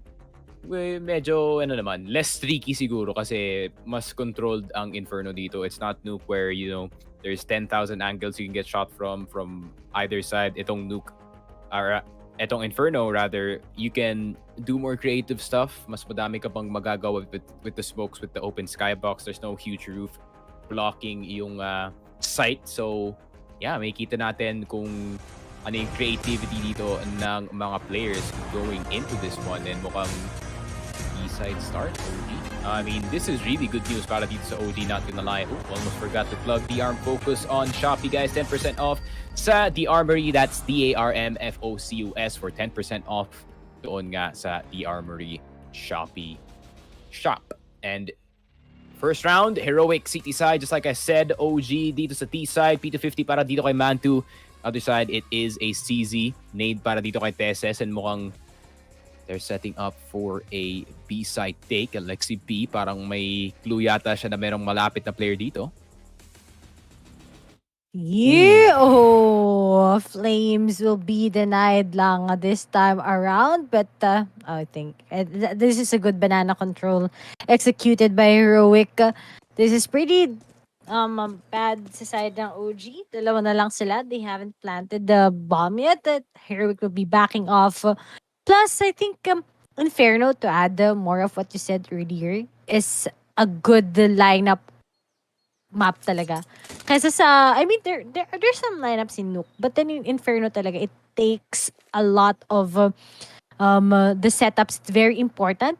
Just one gap, it's gonna be favoring sa enemy mo instead sa inyo. So, those are the inconsistencies sometimes pag nagkaroon ka ng mali sa utility, di na talaga papabor sa inyo. But as we see here, gusto pa rin ilaban ng OG. Tinamahan si Staven. Konti na nahaplos. Pero Kadian gets a Nico. Valve with a one tap. But it's just only 56 HP.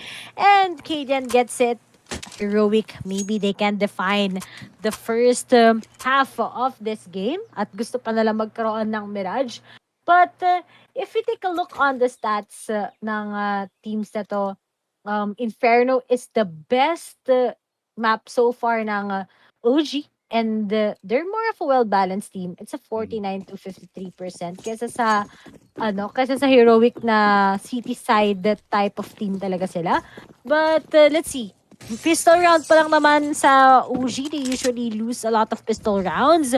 But as for the side of Heroic, makaka-force na nga sila kagad ng some ARs and SMGs, and looks like Cajun, even if he's blinded, he gets two. But Val bridges are straight, pero nadulas lang sa harapan, and Refresh gets two. Heroic still, syempre, mas pabor talaga sa kanila ito, 2-0. Sayang yun, galing dito sa OG. If they got 2 rifles down para dito sa Heroic, that would have been a huge loss para sa kanila. Pero Refresh and Teses sticking to those MP9s. Mukhang, yeah, going into the round 3, medyo may advantage dito ang OG when it comes to weaponry. Problema, meron ng AWP dito si KBN. And that could be really dangerous sa side ng OG, considering that the round can just start into a 5v4 pag nakuha nila yung banana control dito. And how OG plays the map, they play it slow. So itong Heroic, they're just trying to force their way in. Never mind, it's actually OG forcing their way in dito sa A site. And maghahanap na sila ng pincer strat dito. Maybe get some control. Uy, pero Teses spraying through the smoke, doing some damage. Walang nag-check ng pit. Bakit ka dumiretso sa site, Valde? You have a good smoke, pero it's just with a really good spray through the smoke. Refresh na dito sa likod ng site. Flames tried to get the taps and nakuha na dito si Refresh, but this round is looking grim para sa side ng OG. Alexi B with that free fire, yun lang. He's gonna get peeked by 2 people at the same time. Flames getting that headshot dito kay Josh. Now it's a 1v2. Tess is getting a kill dito kay Alexi B. Flames are gonna have to go huge with this AK-47. Nakakuha siya ng isa. Will he get 2? And yun na nga! Yun na nga ang kailangan doon ng OG. And Flames once again saving OG from certain doom dito sa ating 3rd round. And Heroic, you still have a bit of economy to work with, but what a momentum breaker galing dito kay Flames. Flames, the deny guy talaga. But then, OG, let's give it to Heroic then, kind of. That was a clutch by Flames. But then, some of the members ng OG, they're not checking corners. Mali din sa Nuka. Kanina pa nila ginagawa to, and they haven't gotten a grasp of it yet. But at least, maso-survive nila ito instead of a 3-0 on coming in from their force buy. They are able to save a day. We gotta give it to Flames. But then with those Mac 10s, how will they be able to enter into a site? Pero medyo kompleto naman sila pagdating sa utilities. They prioritize that all over the ARs. But as they make a move, binigay ng Heroic ang banana. Most likely, magsiset up ng OG going into B. Kapag nakapagkaltas na nga nila kagad yung dalawa, naghihintay sa B side. This might be a possible win for them once again. Pero sinabayan na nga ng kaliwat kanan na flash. They will be coming in from Ruin. They want to put on a sandwich between Kajan. And speaking of Alexi, tinalo na si Kajan. There's only 10 up around, but he gets one. But he goes space through the smoke. And we still have 7 waiting up for them. And it's going to be Stooge and Refresh, the remaining guys of Heroic. And they will be saving this time around. It's such a good treat to see a set like that happen para dito sa OG. Everything went right para sa kanila. They got city control. And ibang mga Heroic players dito, they could not react. They could not just rotate papasok dito sa site kasi meron pa silang threat ng deep city smoke na yun. And the rest of the Heroic squad, the 3 members that were in the site, pincer strat lang. Tamang pincer strat lang. They got pinched into the site and numbers game na lang para dito sa OG. Wala nang magawa ang mga Heroic players dito. And yun na nga, 2-2 OG, considering na kagaya nga ng sinabi mo kanina, Ray, city side is more of a preference para dito sa Heroic. So the more rounds na kinokolekta dito ng OG, the more that they lose going into the next half.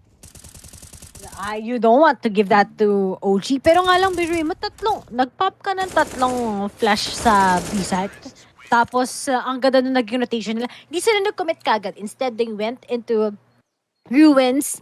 And finally, they got a good hold. They denied the 3 guys waiting for them at sa mismong site. Kasi kapag hindi nila ginawa yun, sa tingin ko, it could have been favored Heroic also kasi they're just hiding behind the pillars. But that was a good control from OG. And we're gonna be expecting a lot from them also in their T side. As you can see, the advantage when it comes sa mga barrel. Sush together. Actually, si Sush lang ngayon ang may barrel. At OG is just gonna be favoring them so far. But Matu haven't gotten a kill yet with that op. But at least we have a lot of their team surviving so far. But looking at it, Vald with this quick setup lang naman sa A site. Medyo nililito pa nila. They're taking things slow once again. But every time that they get a good hold of the banana, I think that's gonna be favoring them so far. Pero wala pa kagad silang malaking ginagawa dito. As they're just gonna be taking things as their pace. But I think much better if they decided to go sa A. Lahat ng mga member ng Heroic nasa B site na. Hello! Oh, that's a stack. Marami yan. Okay, habulin natin lang. I think Tessus wants to go and move forward. And speaking of, alam na nila na meron, but they will be popping up some utilities. And speaking of, they want to start the party here in B site as some of them will be going sa A na. Already predicted na ang stock ng Heroic this time around as all of them are just gonna be taking up the corners and go to A side. Pero ito, maghahabol na behind the scenes ang Heroic. Malay mo ma-eco round nila, but I think that's gonna be impossible knowing that they only have a 1 M4 A1S and the rest are just some USPs here. And speak of Nico, he sees Tessus na naghabol sa kanila. Magagaling sa mid isa-isa. But with its hold coming in from Nico, sa tingin ko, Heroic, ano na lang, sabay na lang kayo sa bomba or pwede Exit naman frags, mag-save? Probably. I think yung pinaka-importante dito is Josh will get to keep that M4A1S. So meron silang extra rifle going into the next round. And maybe they will have a healthier buy. Yun nga, maybe mas madaming nades sa susunod na round. But Nico gonna try to collect some more. Yun lang. One more AK lost. And pag ma-recover nila to, that could be huge. Pero Matu na andito na sa balcony, getting shot in the head. But Flames, naagapan niya pa yun. And only recover one. It's Josh with that lone M4A1S.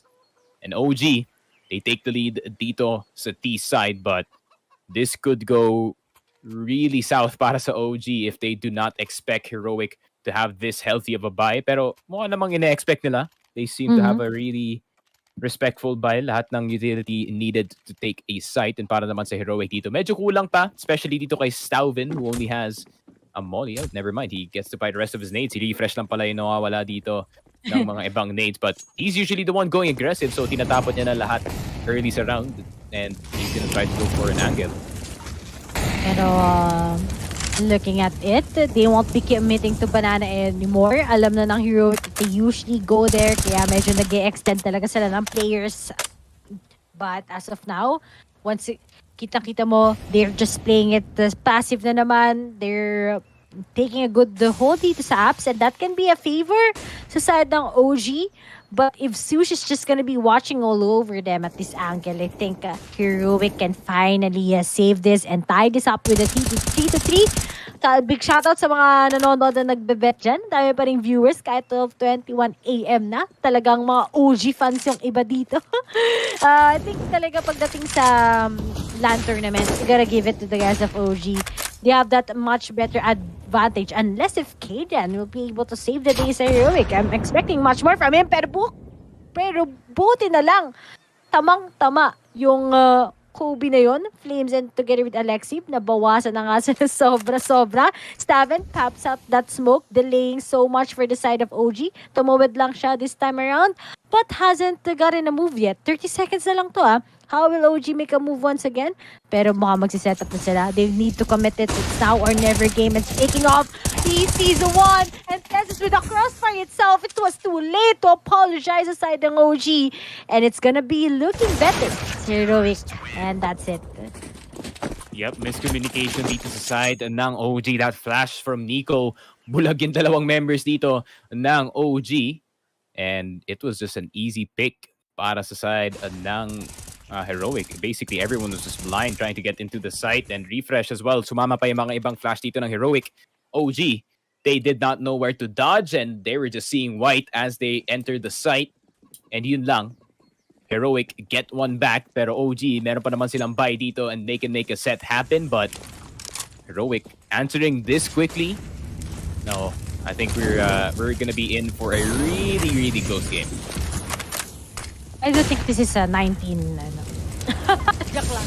Ayoko. 1960, mga ganun. 1916, tapos may OT pa. Ay, tapos may third map pa. Hindi, joke lang. Ayoko na mangyari yun. Kung gusto nyo namang magkaroon ng third map, pwede pa. Pero gusto nyo ng third map, huwag nyo na gawing OT yung second map. Bawiin nyo lang sa third map. But kidding aside, the nades are really connecting sa side ng Heroic. Oh my God! God, Manto? Okay. That was fast.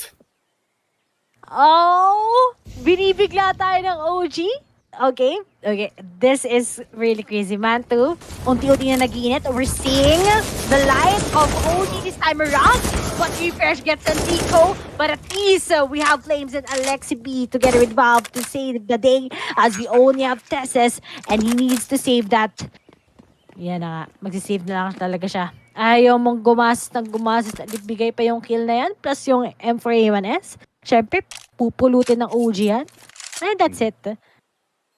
Man, the fact that OG is making it really close dito sa T side is a worrying sight para dito sa side ng Heroic. I mean, Heroic, mainly a CT team. They really like to play that CT side.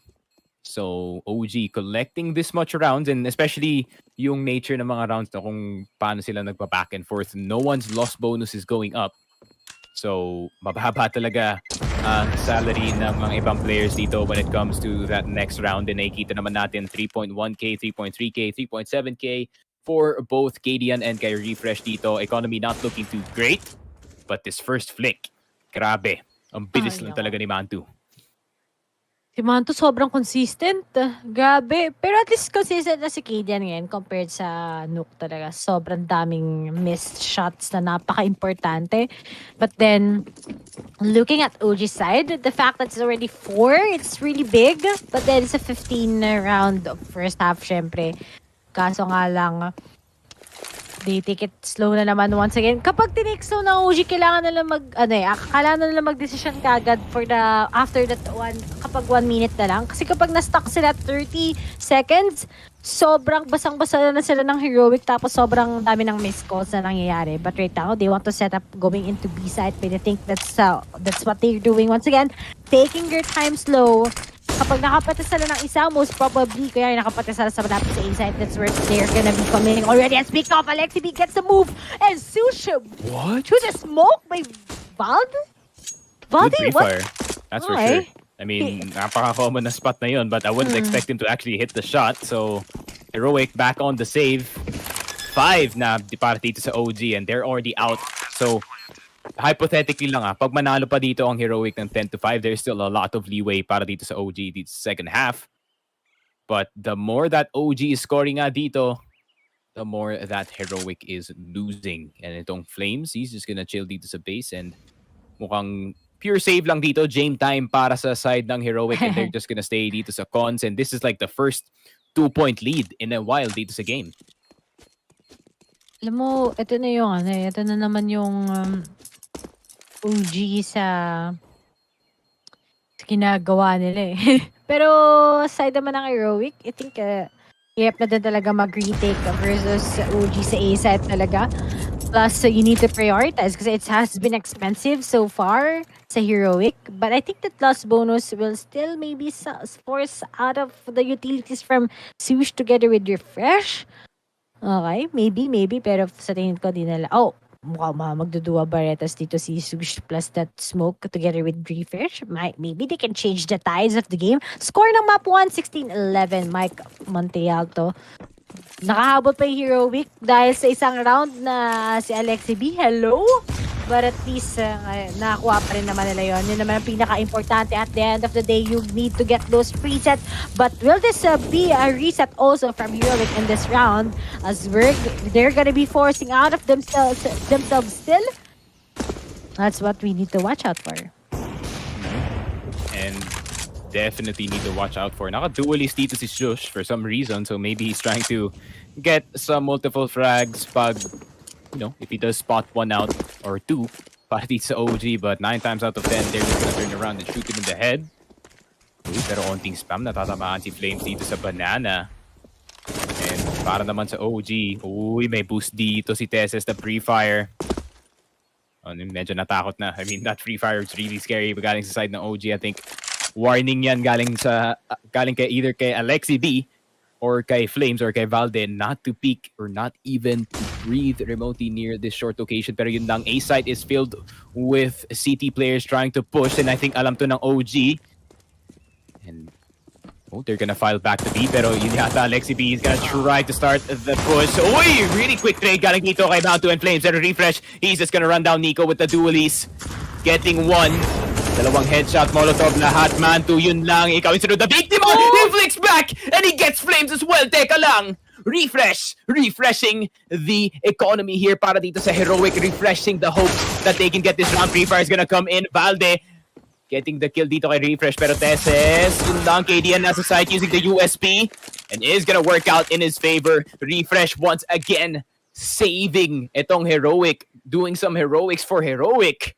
And yun lang. I thought that OG had that round in the bag, pero may biglang nagkakardo-dalisay dito sa apartments with that dualies. Hindi ko talaga in-expect that he would get that third kill. Heroic, get that one. Fresh. This is a quick playstyle coming from him, having the total domination all over the app side. And that was like important around din. Kasi kapag hindi pa, mapapaforce talaga yung Heroic mag-save once again. And Cadian sees the head of Alexi P and looks like OG is currently struggling right now because that round could have been for them. Pero they were distracted by Refresh. But as of now, they don't have enough time left. But Cadian will be missing once again. But we have Refresh. Refresh just saved the day once again. Flames will be going down. Isa-isa na sila napipick off and we only have a Mount2. But will Mount2 save? Yep, he needs to save that. And he will be running back off. Pagtatago na lang siya most likely sa Mexico. Din siya magtatago sa Mexico. Babalik na lang siya ng T-spawn. And maybe just go for the exit frags just in case Heroic can finally think that, gusto pa na mag-save ng pupuntahan na lang namin ngayon si Mount2. Kailangan din siya mag-miss sa mga shots niya dahil mukhang hahanapin na talaga siya ngayon, denying that potential op still in the next round. Uy, may naspatan siya dito sa banana. He's gonna try to get that pick, pero he already revealed his location. Hindi na may Heroic. Lahat na sila papunta dito sa base. Hindi yata nila may nag-scope dito sa right, so really hesitant to peek. Uy, Mount2. Uy, getting the first kill dito kay Josh. If he can do as much damage dito sa kanilang economy, then this could be huge para sa kanya. There's already a person crawling from his right. Tamang check lang ng corners dito si Mount2. Pag nakita na dito si Tesses, this would be huge. Yun lang. He flicked to the right, but the person is on the left. 5-5 Heroic. Mukhang yung CT side buff nila. Gagana na yata this time. And fortunately para dito sa Heroic OG, they do not have too much money to work with. So mag-half buy yata sila dito. Valde with that CZ. But the rest of the squad, just gonna stick to those Glocks and onting utility lang just to maybe try to get a cheese strat going. Baka makakuha pa sila ng round with those Glocks. We are not so sure, but we'll just have to wait and see. Tesses, wala siyang nakita doon, and he's just gonna go straight dito sa second mid, the double nade. KDN getting the first one, pero si Staubin na dito sa corner. Hindi nila chinekin ng the spray is about to come in. The spray control is insane. Galing dito kay Staubin. He's gonna get 3 with that AK-47. Flash is gonna come out para dito kay Alexi B, but it is not looking likely. As 6-5, this B site is cleared of OG players. Yun na nga, Heroic getting that one 6-5, and they get the lead back. Napaka-importante para dito sa Heroic, especially kasi this CT side is gonna be the pace setter para dito sa kanila, and seems like if they can get this one back, then they can get the rest of the half. But then the fact that OG is 5 at the D side, I think that's pretty big already. But Heroic denied yung pag-push namin going to Smith. The mid control isn't working at all. But Refresh, still, hindi pa siya napipick off right now. Tatlo na lang ang natitira. They're stuck in the corner. He wants to push through with the smoke. but will he be able to take them out? Will they finally know where he is? He's stuck in between. And speaking of already expected right now by Valde, they can just push into B side, but we have Sush waiting for them and he's already been punished. He takes out that nade, but Valde right now, marunong siya maghabol. He takes Sush out and we only have Cadian. But I really do think he still wants to manage and clutch this one. He still have that pop flash. He still have that smoke, and that's gonna be helping him as he needs to take this out against OG. He has a lot of potential coming right up, but looks like Valde wants to risk this. Anong ginagawa ni Valde? Hindi pa siya nagbigay ng information. He's playing it out, but Cadian will be at barbecue already. Pero mukhang hindi niya alam na meron na sa smoke side agad. Pero nga lang, Valde, he's really waiting for it. Sobrang patient si Valde. Ayan na. Pinik na. Pinik pa nga yung teammate. You could have just killed him the first time, man. You could have had one more AK going into the next round. Pero to each their own. Kung gusto mo i-bait yung teammate, no, then go ahead. Get the win. Pero wala eh. Heroic. They couldn't get it in the end. Ganda sana ng spot dito ni Refresh. Kaso, ito yung mistake eh. Ito yung mistake, Ray. If yours Josh, then nakakita ka ng dalawa dito sa banana, you throw the nade, then you run away. But you have to run away faster than that kasi it's not too far yung banana entrance dito to banana, entrance to the B side itself. So you really have to play carefully pag madami ng members doon sa barrel area. And back to the ballgame. Alright, Flames on Mac 10. Alex to be on Mac 10. Mag-aggressive yata sila dito.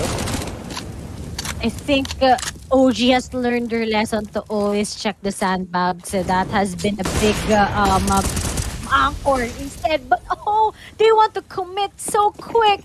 But then, look at the guys stacking at B side. It's really impossible to get in there.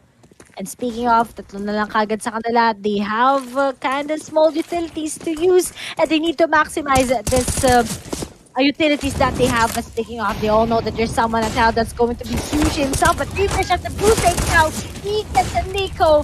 And masusunog na nga si Valde. We only have a man to Galil and a Dream going up against 4 members of Heroic. Will Refresh be able to spot him out? And speaking of that little gap itself, he sees Refresh, tags him at 7, but a lot of guys looking at him, and Heroic will finally seize the day and lead at least 7-6 against OG. And that was a near win para dito sa OG, not gonna lie. Kung nakuha nila yung control ng site early on and got those picks dito sa site and sa pit. But a little bit of sloppy play galing dito sa side ng OG is gonna result in them going for the hero AK buy bago sila pumasok dito sa half point. Pero Tesses, getting some nades going dito sa B site. I think naghahanap siya ng additional HE nades galing sa mga teammates niya to nade the heck out of OG. But OG, buti na lang. That is one of the few perks of their passive play. Di sila naapektuhan ng mga early nades dito. Na natin kung ano ba ang gusto nang i-execute ng OG. I mean, it's a 6, but syempre you want to make that opportunity from you. But as Valde goes with the heroic buy, hero buy na lang kasi heroic ang kanilang kalaban. Will this be effective? But as they play it slowly na naman, nagiging biktima talaga sila ng heroic sa may banana kapag nag-extend sila papuntang sandbags. Alam mo na na heroic talaga ang ganda ng angles nila dito. They know how they will be capitalizing on that. But the timing from Valde himself, the nice cabin, and this is gonna be big because Mantu will be able to get out a gun himself. And it's going to be a 5v3. But will this be a retake from heroic? Wag na. Sobrang wala na kayong pera. Ang expensive sa city. Masyadong mahal sa city side. And OG still wins that eco. That's an eco.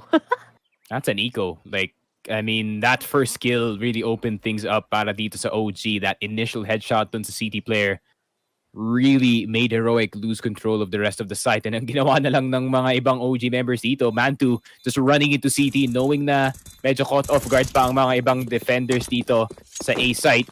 Pumasok na lang siya sa cons, getting that last player down, and OG playing aggressive really paid off para sa kanila, and it is now 7-7. Heroic, you might be in hot water kasi I mean, those stats not looking too good dun sa T side. And if Valve can pull these type of shots in these type of rounds, ako dangerous talaga para dito sa side ng Heroic. Kaso nga lang, that itself, yung timing talaga. If Valve wasn't able to do that, wala talaga. It's gonna be most likely maybe a 6-9 na scoreline. But right now, it's currently tied. Kung sino man mananalo dito, will just have a 1-point lead. But remember, when it's CT sa OG, they know how to capitalize on it. It's quite scary for the pace that we have sa side ng Heroic because it's much weaker when they're on their team side. But looks like Staven, he wants to be aggressive in Banana since the guys of OG aren't appearing right now on the map of in the part of Banana. Pero walang gustong mag-asim. The OG guys already learned their lesson, but aside ng Heroic, they still have a lot of potential, leading by 1. But I really do think, gaya nga na sinabi ni Sneaky, sobrang close lang ng first half natin para sa dalawang teams ito because they're at their best sides as of now. But looks like Alexi nakabawas na kagad siya and he takes Taven. 4 left for Heroic, but we only have 59 seconds left and this is a good hold angle right up. But the flash coming from Valdi itself denies Tesis from Afri and Eden will be missing his shot once again. Oh, but Refresh going through the smoke na kawasan ng dalawa. But Alexi B just mitigating yung damage dito. I thought that would be a huge play galing dito kay Refresh, but really did not work para sa kanya. He did get 2, but he needs 1 more. Flames in the corner. Nakita na dito. The quick scope's not gonna work para dito kay Cadians. Josh on the retake. He has to get it kasi half na nga ang score dito. Flames getting that quick headshot with that crouch peek, and OG getting the lead dito sa T side is actually huge kasi they're going into CT, which is, to be honest, I think OG is way better sa CT more than they are on T, but it seems like they could be proving me wrong, especially dito sa Inferno. Those sets were really, really nice, and for a team that has not that high of a T side na T side percentage, lahat ng sets nila dito sa Inferno are on point. Plus, once again, binati ko ata si Kajan. Kajan was having a good time with his op on the first 7 rounds or 8 rounds. But after Mantu was able to get his op, tapos naging consistent na sa setups parate yung OG, wala na namang makuhang shot si Kajan. Ang dami niyang missed shots once again. Coming right up in barbecue, looking sa guys na mag-entry sa B-side. Di talaga siya nakapagbawas. If only if it did that, he will be denying at least the potential win of OG in B-side once again. Pero wala talagang nangyari so far on the last scenes. Kaya nakahabol pa yung OG when it could have been maybe a 10-5 or a 9-6 in favor of the guys ng Heroic. But we're gonna be switching. It's a big question mark if how Heroic will be able to reset and how will they be able to finish this out. But I really do think if Refresh is really on fire as what we're seeing compared to Nuke, maybe they have the potential. Maybe they have this slight chance to get this against OG. It's not impossible because some of the people say it's still T-sided, but I really do think it's how much stronger your team is. It's gonna be working on how your team is much stronger on either T-side or on your city. But as what also we're adding earlier, kapag na good setup is equivalent to a good win here in Inferno. Mm-hmm. And yeah, it's gonna be up to the Refresh and Stauvin combo nga kasi sila talaga ang heavy hitters para dito sa Heroic, and if they really want to get the entry going, it's gonna be up to them, especially dito kay Refresh. He is the ultimate opener. Siya yung entry talaga, the first one in palagi para dito sa Heroic. So if he does not get anything going dito sa T side, then it just could be Heroic getting extinguished dito sa second half. So they really have to play careful dito. They really have to pick their fights kasi once they push dito na nga sa side and OG are ready with the crossfires and lahat ng nades na meron sila, then Heroic might be in a bit of trouble dito sa second half. Yeah, it's gonna be pacing, pero tingin ko talaga kung atong pistol na ipanalo ng OG, alam mo na, alam mo na yung magiging pace ng game. Pero kung nanalo pa yung Heroic, makakita pa tayo ng light sa kanila and maybe we're gonna be going to Mirage. But nonetheless, at least compared to Nook na performance ng Heroic, they really impressed us on their CT side. Although there are a lot of things na nai-echo sila ng OG, ay sa tingin ko dapat talagang itong Heroic. It's the last chance that they have to be able to get a lot of points. Makakapag-ipon pa kaya sila. But the Lana diff talaga, it Lana really diff, yeah. puts on a big pressure sa Heroic eh. Kasi OG sobrang sanay nila. Pero sa Heroic talaga, iba yung game style na nakikita ko. They're like Gambit, diba? Doon yung nakikita ko sa kanila pag LAN tournament talaga eh. 8-7 OG. Heroic down 1 point, and it all comes down to this second half. Is this gonna be OG taking this win and the 938 points in the RMR, or is it gonna be Heroic taking it back and getting it into the third map? We just have to wait and see. But Flames wants to get things started. He's trying to shoot. Salvin, he misses all 12 shots, pero body shots lang ang nakakapatay dito sa OG. Alexi T getting 2 with the USP, pero Tessis nasa taas ng coffins, and he's gonna get put in the coffin. And now it's a 3v2. Alexi B has the right idea. Look at how smart. 500 IQ, big brain Alexi B. The classic switch with the block. Pero yun na nga, OG starting things off dito sa ating second half with that masterful pistol round. Ang daming body shots galing dito kay Flames, but Alexi B getting those tags in the end. And really good start para dito sa OG. And Heroic, are you gonna go for that force buy? If not, kukoncede yata nila yung 10th round dito para sa OG, and not the best look para sa kanila. And Alexi B, what he did there was a masterpiece. I mean, we all know that he has a lot of fans. He's very good talaga. He's really improved a lot. But he knows how to play the CT side talaga in Inferno. And you're gonna be seeing here why OG is the best in Inferno. It's already kicking in as they're gonna be off on the great start in the second half. But as Tessa makes a move here coming in from Apps, will he be able to survive this, knowing that Nico is right behind them, is beneath them rather, and will they make a move? They have 2 flashes. This is gonna be very important. But Foul together with Nico has that crossfire pick off. Lahat sila nagkaroon ng waterfall. But still, we have them dominating all over Heroic. Kayden na lang ang natitira. Expected na din siya na magpapakita. And speaking of Matu, gets him even his tag at 15. And the 3-round difference that we have, double-digit scoreline na kagad ang nakamit ng OG. And kitang-kita mo, they haven't planted the bomb yet, and they will still be forcing out of this one. Kasi ayaw mo mananalo ng mga sunod-sunod na rounds yung OG eh. Pero nakikita mo na yung effect ng City Magic ng OG versus Heroic.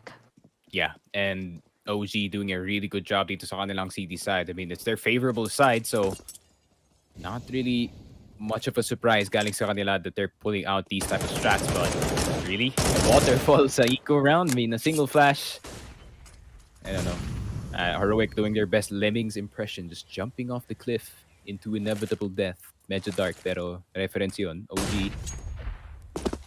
Okay, tamang flashes lang. The amount of delay that they create with a single nade, napakaganda talaga. And refresh. 81 HP na lang dito, and the smokes are about to come out. Na-block niya pa yung bounce, so merong gap dito sa left. And pag nag-cross yung mga OG members dito without knowing that there's a gap on the left, that could be huge trouble. Pero Heroic, magsiset na lang sila dito sa mid, mag-aantay sila kung may magpupush galing dito sa OG. But the crossfire is already set up para sa kanila. 58 seconds left on the clock. 1 person in apartments, 1 person on site, 1 person in graveyard. Tamang spread lang ang defense dito. They're gonna go for the wraparound. Nico with that MP9. Nako, pag nagkamali ng tingin dito, si Refresh, he's not gonna get it in time. Yun lang, Nico couldn't even react. The instant headshot, si Matu na andito sa pit. He has to be careful. Meron nang gagaling sa taas niya. Matu's gonna get 1. Tesses, the spray is not gonna be enough. Balde getting 2 with the MP9, but he's out of bullets. Alexi B, nakuha ni dito si KDN, and somehow it's now a 1v1. Alexi B, time is of the essence. Nasa kanya. ang oras dito. Yun lang, the Molotov is burning. Refresh alive and Alexi B, he has to push and yun lang. Refresh with a really great read in that 1v1 and clutch again galing sa kanya. A little bit of impatience galing dito kay Alexi B will result in Heroic getting that win. And Heroic making it really, really close dito. But the amount of rifles that they lost last round, and napakadami. Medyo kulang-kulang ang kanilang utility unless maggagalil ang mga ibang miyembro dito. But Heroic, still, they got the round. OG, kompleto pa naman in terms of guns, and with the exception of Flames, that MP9, but seems like both teams equal na yata ang kanilang footing dito with the exception of KDN who has a P250. And that's what we're expecting from Refresh, how Tisa, diba? Kailangan niya mag-step up. And looks like he's doing it talaga. With that 1v1, could have been either for the two of the guys, but then Alexi B got too excited. Hindi siya yung katulad sa pistol round. You don't do that. But they all know that they're gonna be going down, and that's Flash himself who's gonna hit it. But then Nico, right behind here in the pit, he gets help. He will be helping his teammate. Denied na naman itong push coming in from the guys of Heroic. And Alexei will be spraying against Sush. And we only have Kajan left. But all of the guys will be firing against them in that firing squad position. And OG wins this round. It's very expensive sa side ng Heroic on that previous round. And kita mo, magpipistol na lang talaga sila. Pwede, or maybe they'll be buying their digs, but I think that's gonna be impossible here. Mas maganda kung nag-stack na lang sila ng all pistol or maybe some Tech 9s. That might be a good way actually to spend in your eco, pero looks like they want to go empty-handed for this round. And masyado silang natagalan, to be honest, with that apartments push, and that's not the best push to go for, especially yung Dami Kimberel, you're fighting into a choke point, pero Alexi B getting the spray in flames, killing someone with his flames. Nade. Just is dead? No. Uy, medyo late yung putok ng nade, pero still getting the kill in the end. Teses and Refresh na lang. Valde with the collection and Glock in a dream para dito kay Teses. Pick it ka na lang, Lodi. It's not looking likely. 1 minute 20. Dami naghahanap sa'yo. And Dami kang fans. Dami siyang fans. One fan just so happened to have an MP9 and is right next to him. Waiting na lang. Oh. There it is. There it is, galing sa Heroic. But 12-8, that waterfall nung initial round really just shot themselves in the foot. Ngayon, wala na silang economy in that following round. But now, Heroic, it's your chance para makabawi dito sa OG. Kompleto na lahat ng utility. Cadian's just gonna buy his set of utility as well, and if makahawa kayo ng aggressive play dito, then Heroic can maybe do something. Pero OG, yung setup nila dito on both sides has been really, really good. But A might be a bit of a problem. Dalawa lang yung tao dito. Sa'yo muna to, pre. Sabi sa kanya, sobrang aggressive. Sabi niya, hindi nyo ako mapipigilan. He gets a Sush kagad denied. Yung pag-empty ni Sush. And instead, it's gonna be favoring OG once again. And speaking of, they want to push right around in Banana. It's a now or never games Heroic. But seems like they just want to make some noise.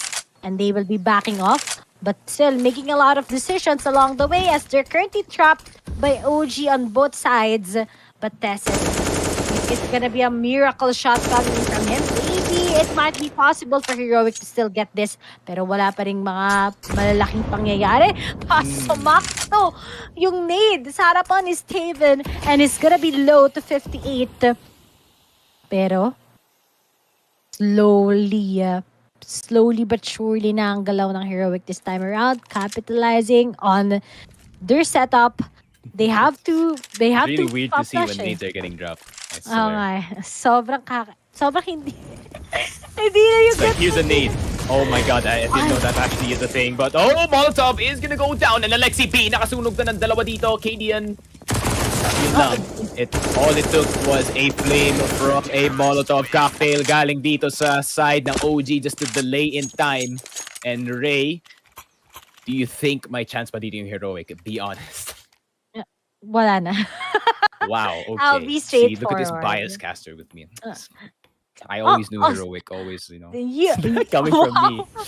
Coming from you, want me to be straightforward. Siyempre, sasagot ko sa'yo, totoo naman. Yes, sir. I'm the biggest Ents fanboy, but yeah, just like what Ray said, I mean, Heroic's chances are going into slim to none territory and mukhang OG. Oh, but Valde just collecting M4A1S. Silence in this apartments area. Naku, pag tumayo ka, akin ka, Stavin. Not the best time facing that AWP ni Mantu. And Mantu has just been doing in work. I mean, he has 13 to 12 na scoreline, pero yung mga op shots na nakukuha niya, always getting those key players. I really do think that it's gonna be the power of OG here in Inferno. And yun nga sinabi ko, if OG will be winning Nuke, alam mo na kung anong mangyayari sa second map. It's gonna be favoring them. Plus, binigay mo pa yung first half sa OG. So, alam mo na. Then, it went from, it could have been a 9-6, but it went to a 8-7 in favor of OG. So, it's pretty big talaga coming in from them. So, to those who are asking, wala pa tayong casting sa quarters. Ano, ang kinakas natin ngayon, mga placement na 4 RMR points. mga 4 RMR ano points lang. Yep. Tomorrow pa natin may kita yung quarters, guys. And I'm not sure about the sked, but looks like basta, ito na lang. Ang prediction ko sa finals, gusto ko makita NIP versus Astralis. Ikaw, Sneaky. Pero may vitality kasi eh. So, yeah, there's a vitality. Madaming Yeah. factors na pwede mangyari. I'm just hyped for PGL, man. Like, the major is so close and I'm so excited. Kasi, dun nila nilalabas lahat ng, you know, the strats. That's 100% from each team. Kasi they're trying to play for that trophy that is permanently on your profile. 70 lang to, guys. Mga 60 pa nga eh. Yeah. You don't usually see a lot pa from them. It's not the incredible plays that we have. It's always the defaults, but at least the defaults works. Sa side ng OG, he takes refresh. They all know that he's gonna be making those entries all over again. So big key here to winning this is to deny refresh from popping off, and they actually did that. Apat na lang natitira sa Heroic. They still haven't made a single move yet kasi gusto, bawat galaw na gusto nila, OG's just watching all over them, and Alexi B through the smoke. Jesus. Kevin gets out, eliminated na kagad ang kuya mo. Tatlo na lang. Paano kaya gagawa ngayon ng move ang Heroic? Wala na silang pitik pa. Wala na kagad yung particular strategy na mga natin. And the timing. Mouse That's one. all. Mouse Bye-bye. one, brother. That's all you had to press to get something going. And yun lang, Just is gonna try to get something back. Pero good point, no? Nakuha na nila yung apartments control dito kasi Refresh was overextending and Nico realizing that. Nakuha niya na agad si Refresh dito trying to go aggressive pero si Josh nakalipat na nga from the other side of the map. Are you gonna save for this 15th? Tingnan mo naman yung pera nyo. It's next to nothing, zero, nada at all. And Heroic, their chances are looking like their scoreline right now, 8%. And yeah, mukhang magsisave na lang dito si Josh. He's gonna get full nades. He can buy isa pang HE nade dito sa next round considering na 300 pesos lang naman yun. Yeah, really good round. Galing dito sa OG. I mean, they really want those 938 RMR points kasi once they get those RMR points, they do shoot up doon nga sa ating rankings. And Heroic, they're pretty confident sa rankings. I think they're number 4 right now. Itong OG is like number 11. So, pag nakadagdag to ng 900 points ang OG, then nasa 1.3k territory na sila around the Heroic territory na rin. So, I think OG, really important yung game na to para sa kanila, and they do recognize that they're pulling out all the stops, and Heroic, they could not keep up. OG, only one round away from certain victory dito. 2-0 will be such a commanding scoreline against Heroic, especially dito sa LAN. And we all know, it's a LAN buff sa side ng OG. Every time that it's a LAN, we all know that it's working well for them. And it's quite exemptional din talaga na meron yung OG this time around. Palong-palo rin sila. It was a good momentum coming in from Manduke, going into Inferno. But, man, too, the timing, the chances of timing is very important here in this second half. Kaso wala pa. Nag-cross na lang si Tesis dito. This might be the key plays that we're waiting in coming from Heroic. He's He knows there's Alexi P. He has been taken out. Alam na nila nakapag-cross na sila going into the B site. Flames na lang ang natitira kagad. But Tessus, you're taking too slow. Flames, he tried through the smoke once again. That's the third time in That's this illegal. map. Oh my god, what is happening sa side ng Heroic? Lahat sila, it's already a downfall. Refresh na lang ang natitira with a team going up against 4. Wait, but I've seen this. but Teka it lang. is a GG. Pero let's Wait, see, I've it's seen not this. I've seen impossible. this before. Wait lang. He has a Galil, and there's 4 people left. Oh, never mind. He's getting up. Okay, it's over. It's over. Okay, close the curtains. Wait lang. Teka lang. Never mind. Open the curtains again. This might be a possibility. I've seen this situation exactly. Refresh with the 1v3 and the Galil. This is why you practice the Galil spray. He's gonna go aggressive. He's gonna try to get through the spray. It's not gonna work out. Akala ko talaga na makukuha pa ni Refresh yun. Pero 2-0 clean galing dito sa OG. And they earned the 938 points. Wait lang guys. Calculate lang. Calculate lang natin yung points dito ng OG. That's not me, guys. I'm not happy. Half lang. Half lang Asian, yung puti. Asian, ano pa rin? Asian plus supremacy. white. Okay. So, OG 430 sila. So, 430 plus 938 will shoot them into the 1.3k. So, mauunahan nila ang FaZe Clan dito in terms of ranking. So, just right outside of top 10 lang ang OG dito. Unfortunately, they lost some points dun nga sa deductions. Not really sure kung ano yung deduction doon. Maybe it's roster changes para sa kanila, but that really helps yung case para dito sa OG that they can get into the major maybe without a problem. Maybe may mga tournaments pa that they can still play, but this is like the last tournament before the major as well. So at least medyo mataas naman ang ranking nila dito sa leaderboard. Maybe they can let's see. Ano bang ano dito? Contender. Okay, sure ball na challenger status at least dito ang OG pagdating sa major, guys. Yes, and the Heroic din naman, although hindi talaga yung makita natin yung performance nila in this tournament, isn't popping off talaga. But we all know that they're at the current top 5 out of all the teams right now. And we can see that maybe may chances pa sa kanila mag-improve, and maybe also naalala talaga nilang i-work out yung mga inconsistencies nila during LAN tournaments. Kasi once we're gonna be going, syempre, sa majors, it's gonna be LAN. It's gonna be a different setup coming in from all of the teams. So they need to grab those chances talaga so that they can actually just dominate all over other teams na may mas magandang LAN experience. But nonetheless, ang ganda ng mga pinakita talaga ng OG this time around. I think it was a different style talaga. And that's what we're expecting from them. Tuwing LANs, buff talaga sila compared sa Heroic. Heroic talaga, dami pa nilang struggle. Sana mag-improve sila in this, after this big loss that they had against OG. Well, side naman ng OG, alam na natin, nakita natin na medyo marami na silang pinakitang particular strats. Hopefully, madadagdagan nila to ng much more creativeness, much more improvements. Kasi once that you're gonna be an open book, syempre alam na rin ng mga teams ko ano yung particular stats nyo. But ikaw, Sneaky, what's gonna be your feedback about this game before we're gonna be ending this? I think for Heroic, para lang sa akin, they should really improve their T side, man. You can't just go into the game and expect your CT side to win this entire game. And especially knowing na dun nga sa Inferno game, nag-rely sila sobra dun sa CT half nila that they picked it despite them having side pick. In my opinion, it would have went way better para dito sa Heroic if they went the T side first and then nag-transition sila into CT. But they wanted to try their CT side and unfortunately, hindi nag-work out para sa kanila. So, rough times para dito sa Heroic, but the LAN Warriors are here, OG, and they seem to be online at the moment at the event. So, yeah, Heroic, you just have to play way better at the major. Maybe makapasok sila dun sa qualifiers kasi meron pa namang qualifiers ang Krakow. So, yeah, expect to see Heroic maybe at the major kasi they still have to... Oh, wait, nandun nga sila sa major. Never mind, they're in. So,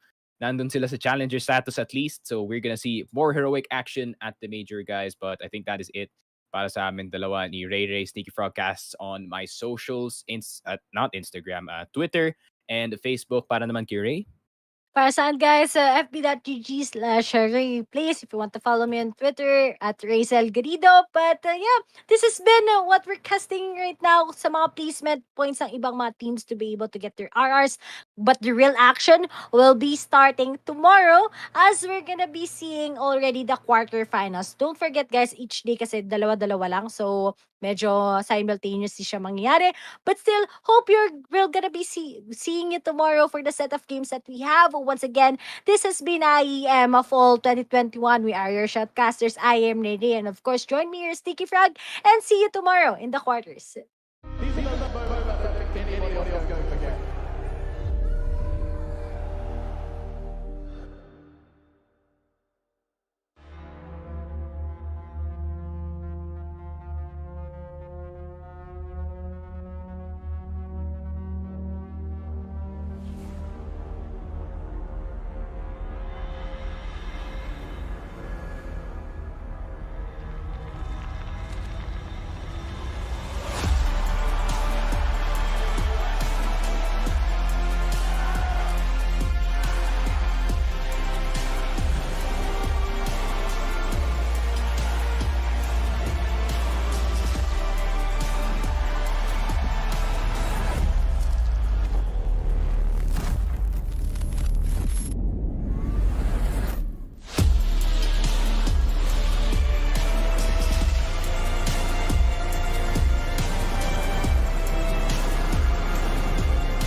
At SteelSeries, we solve problems, not climate change level problems. Sorry, future generations.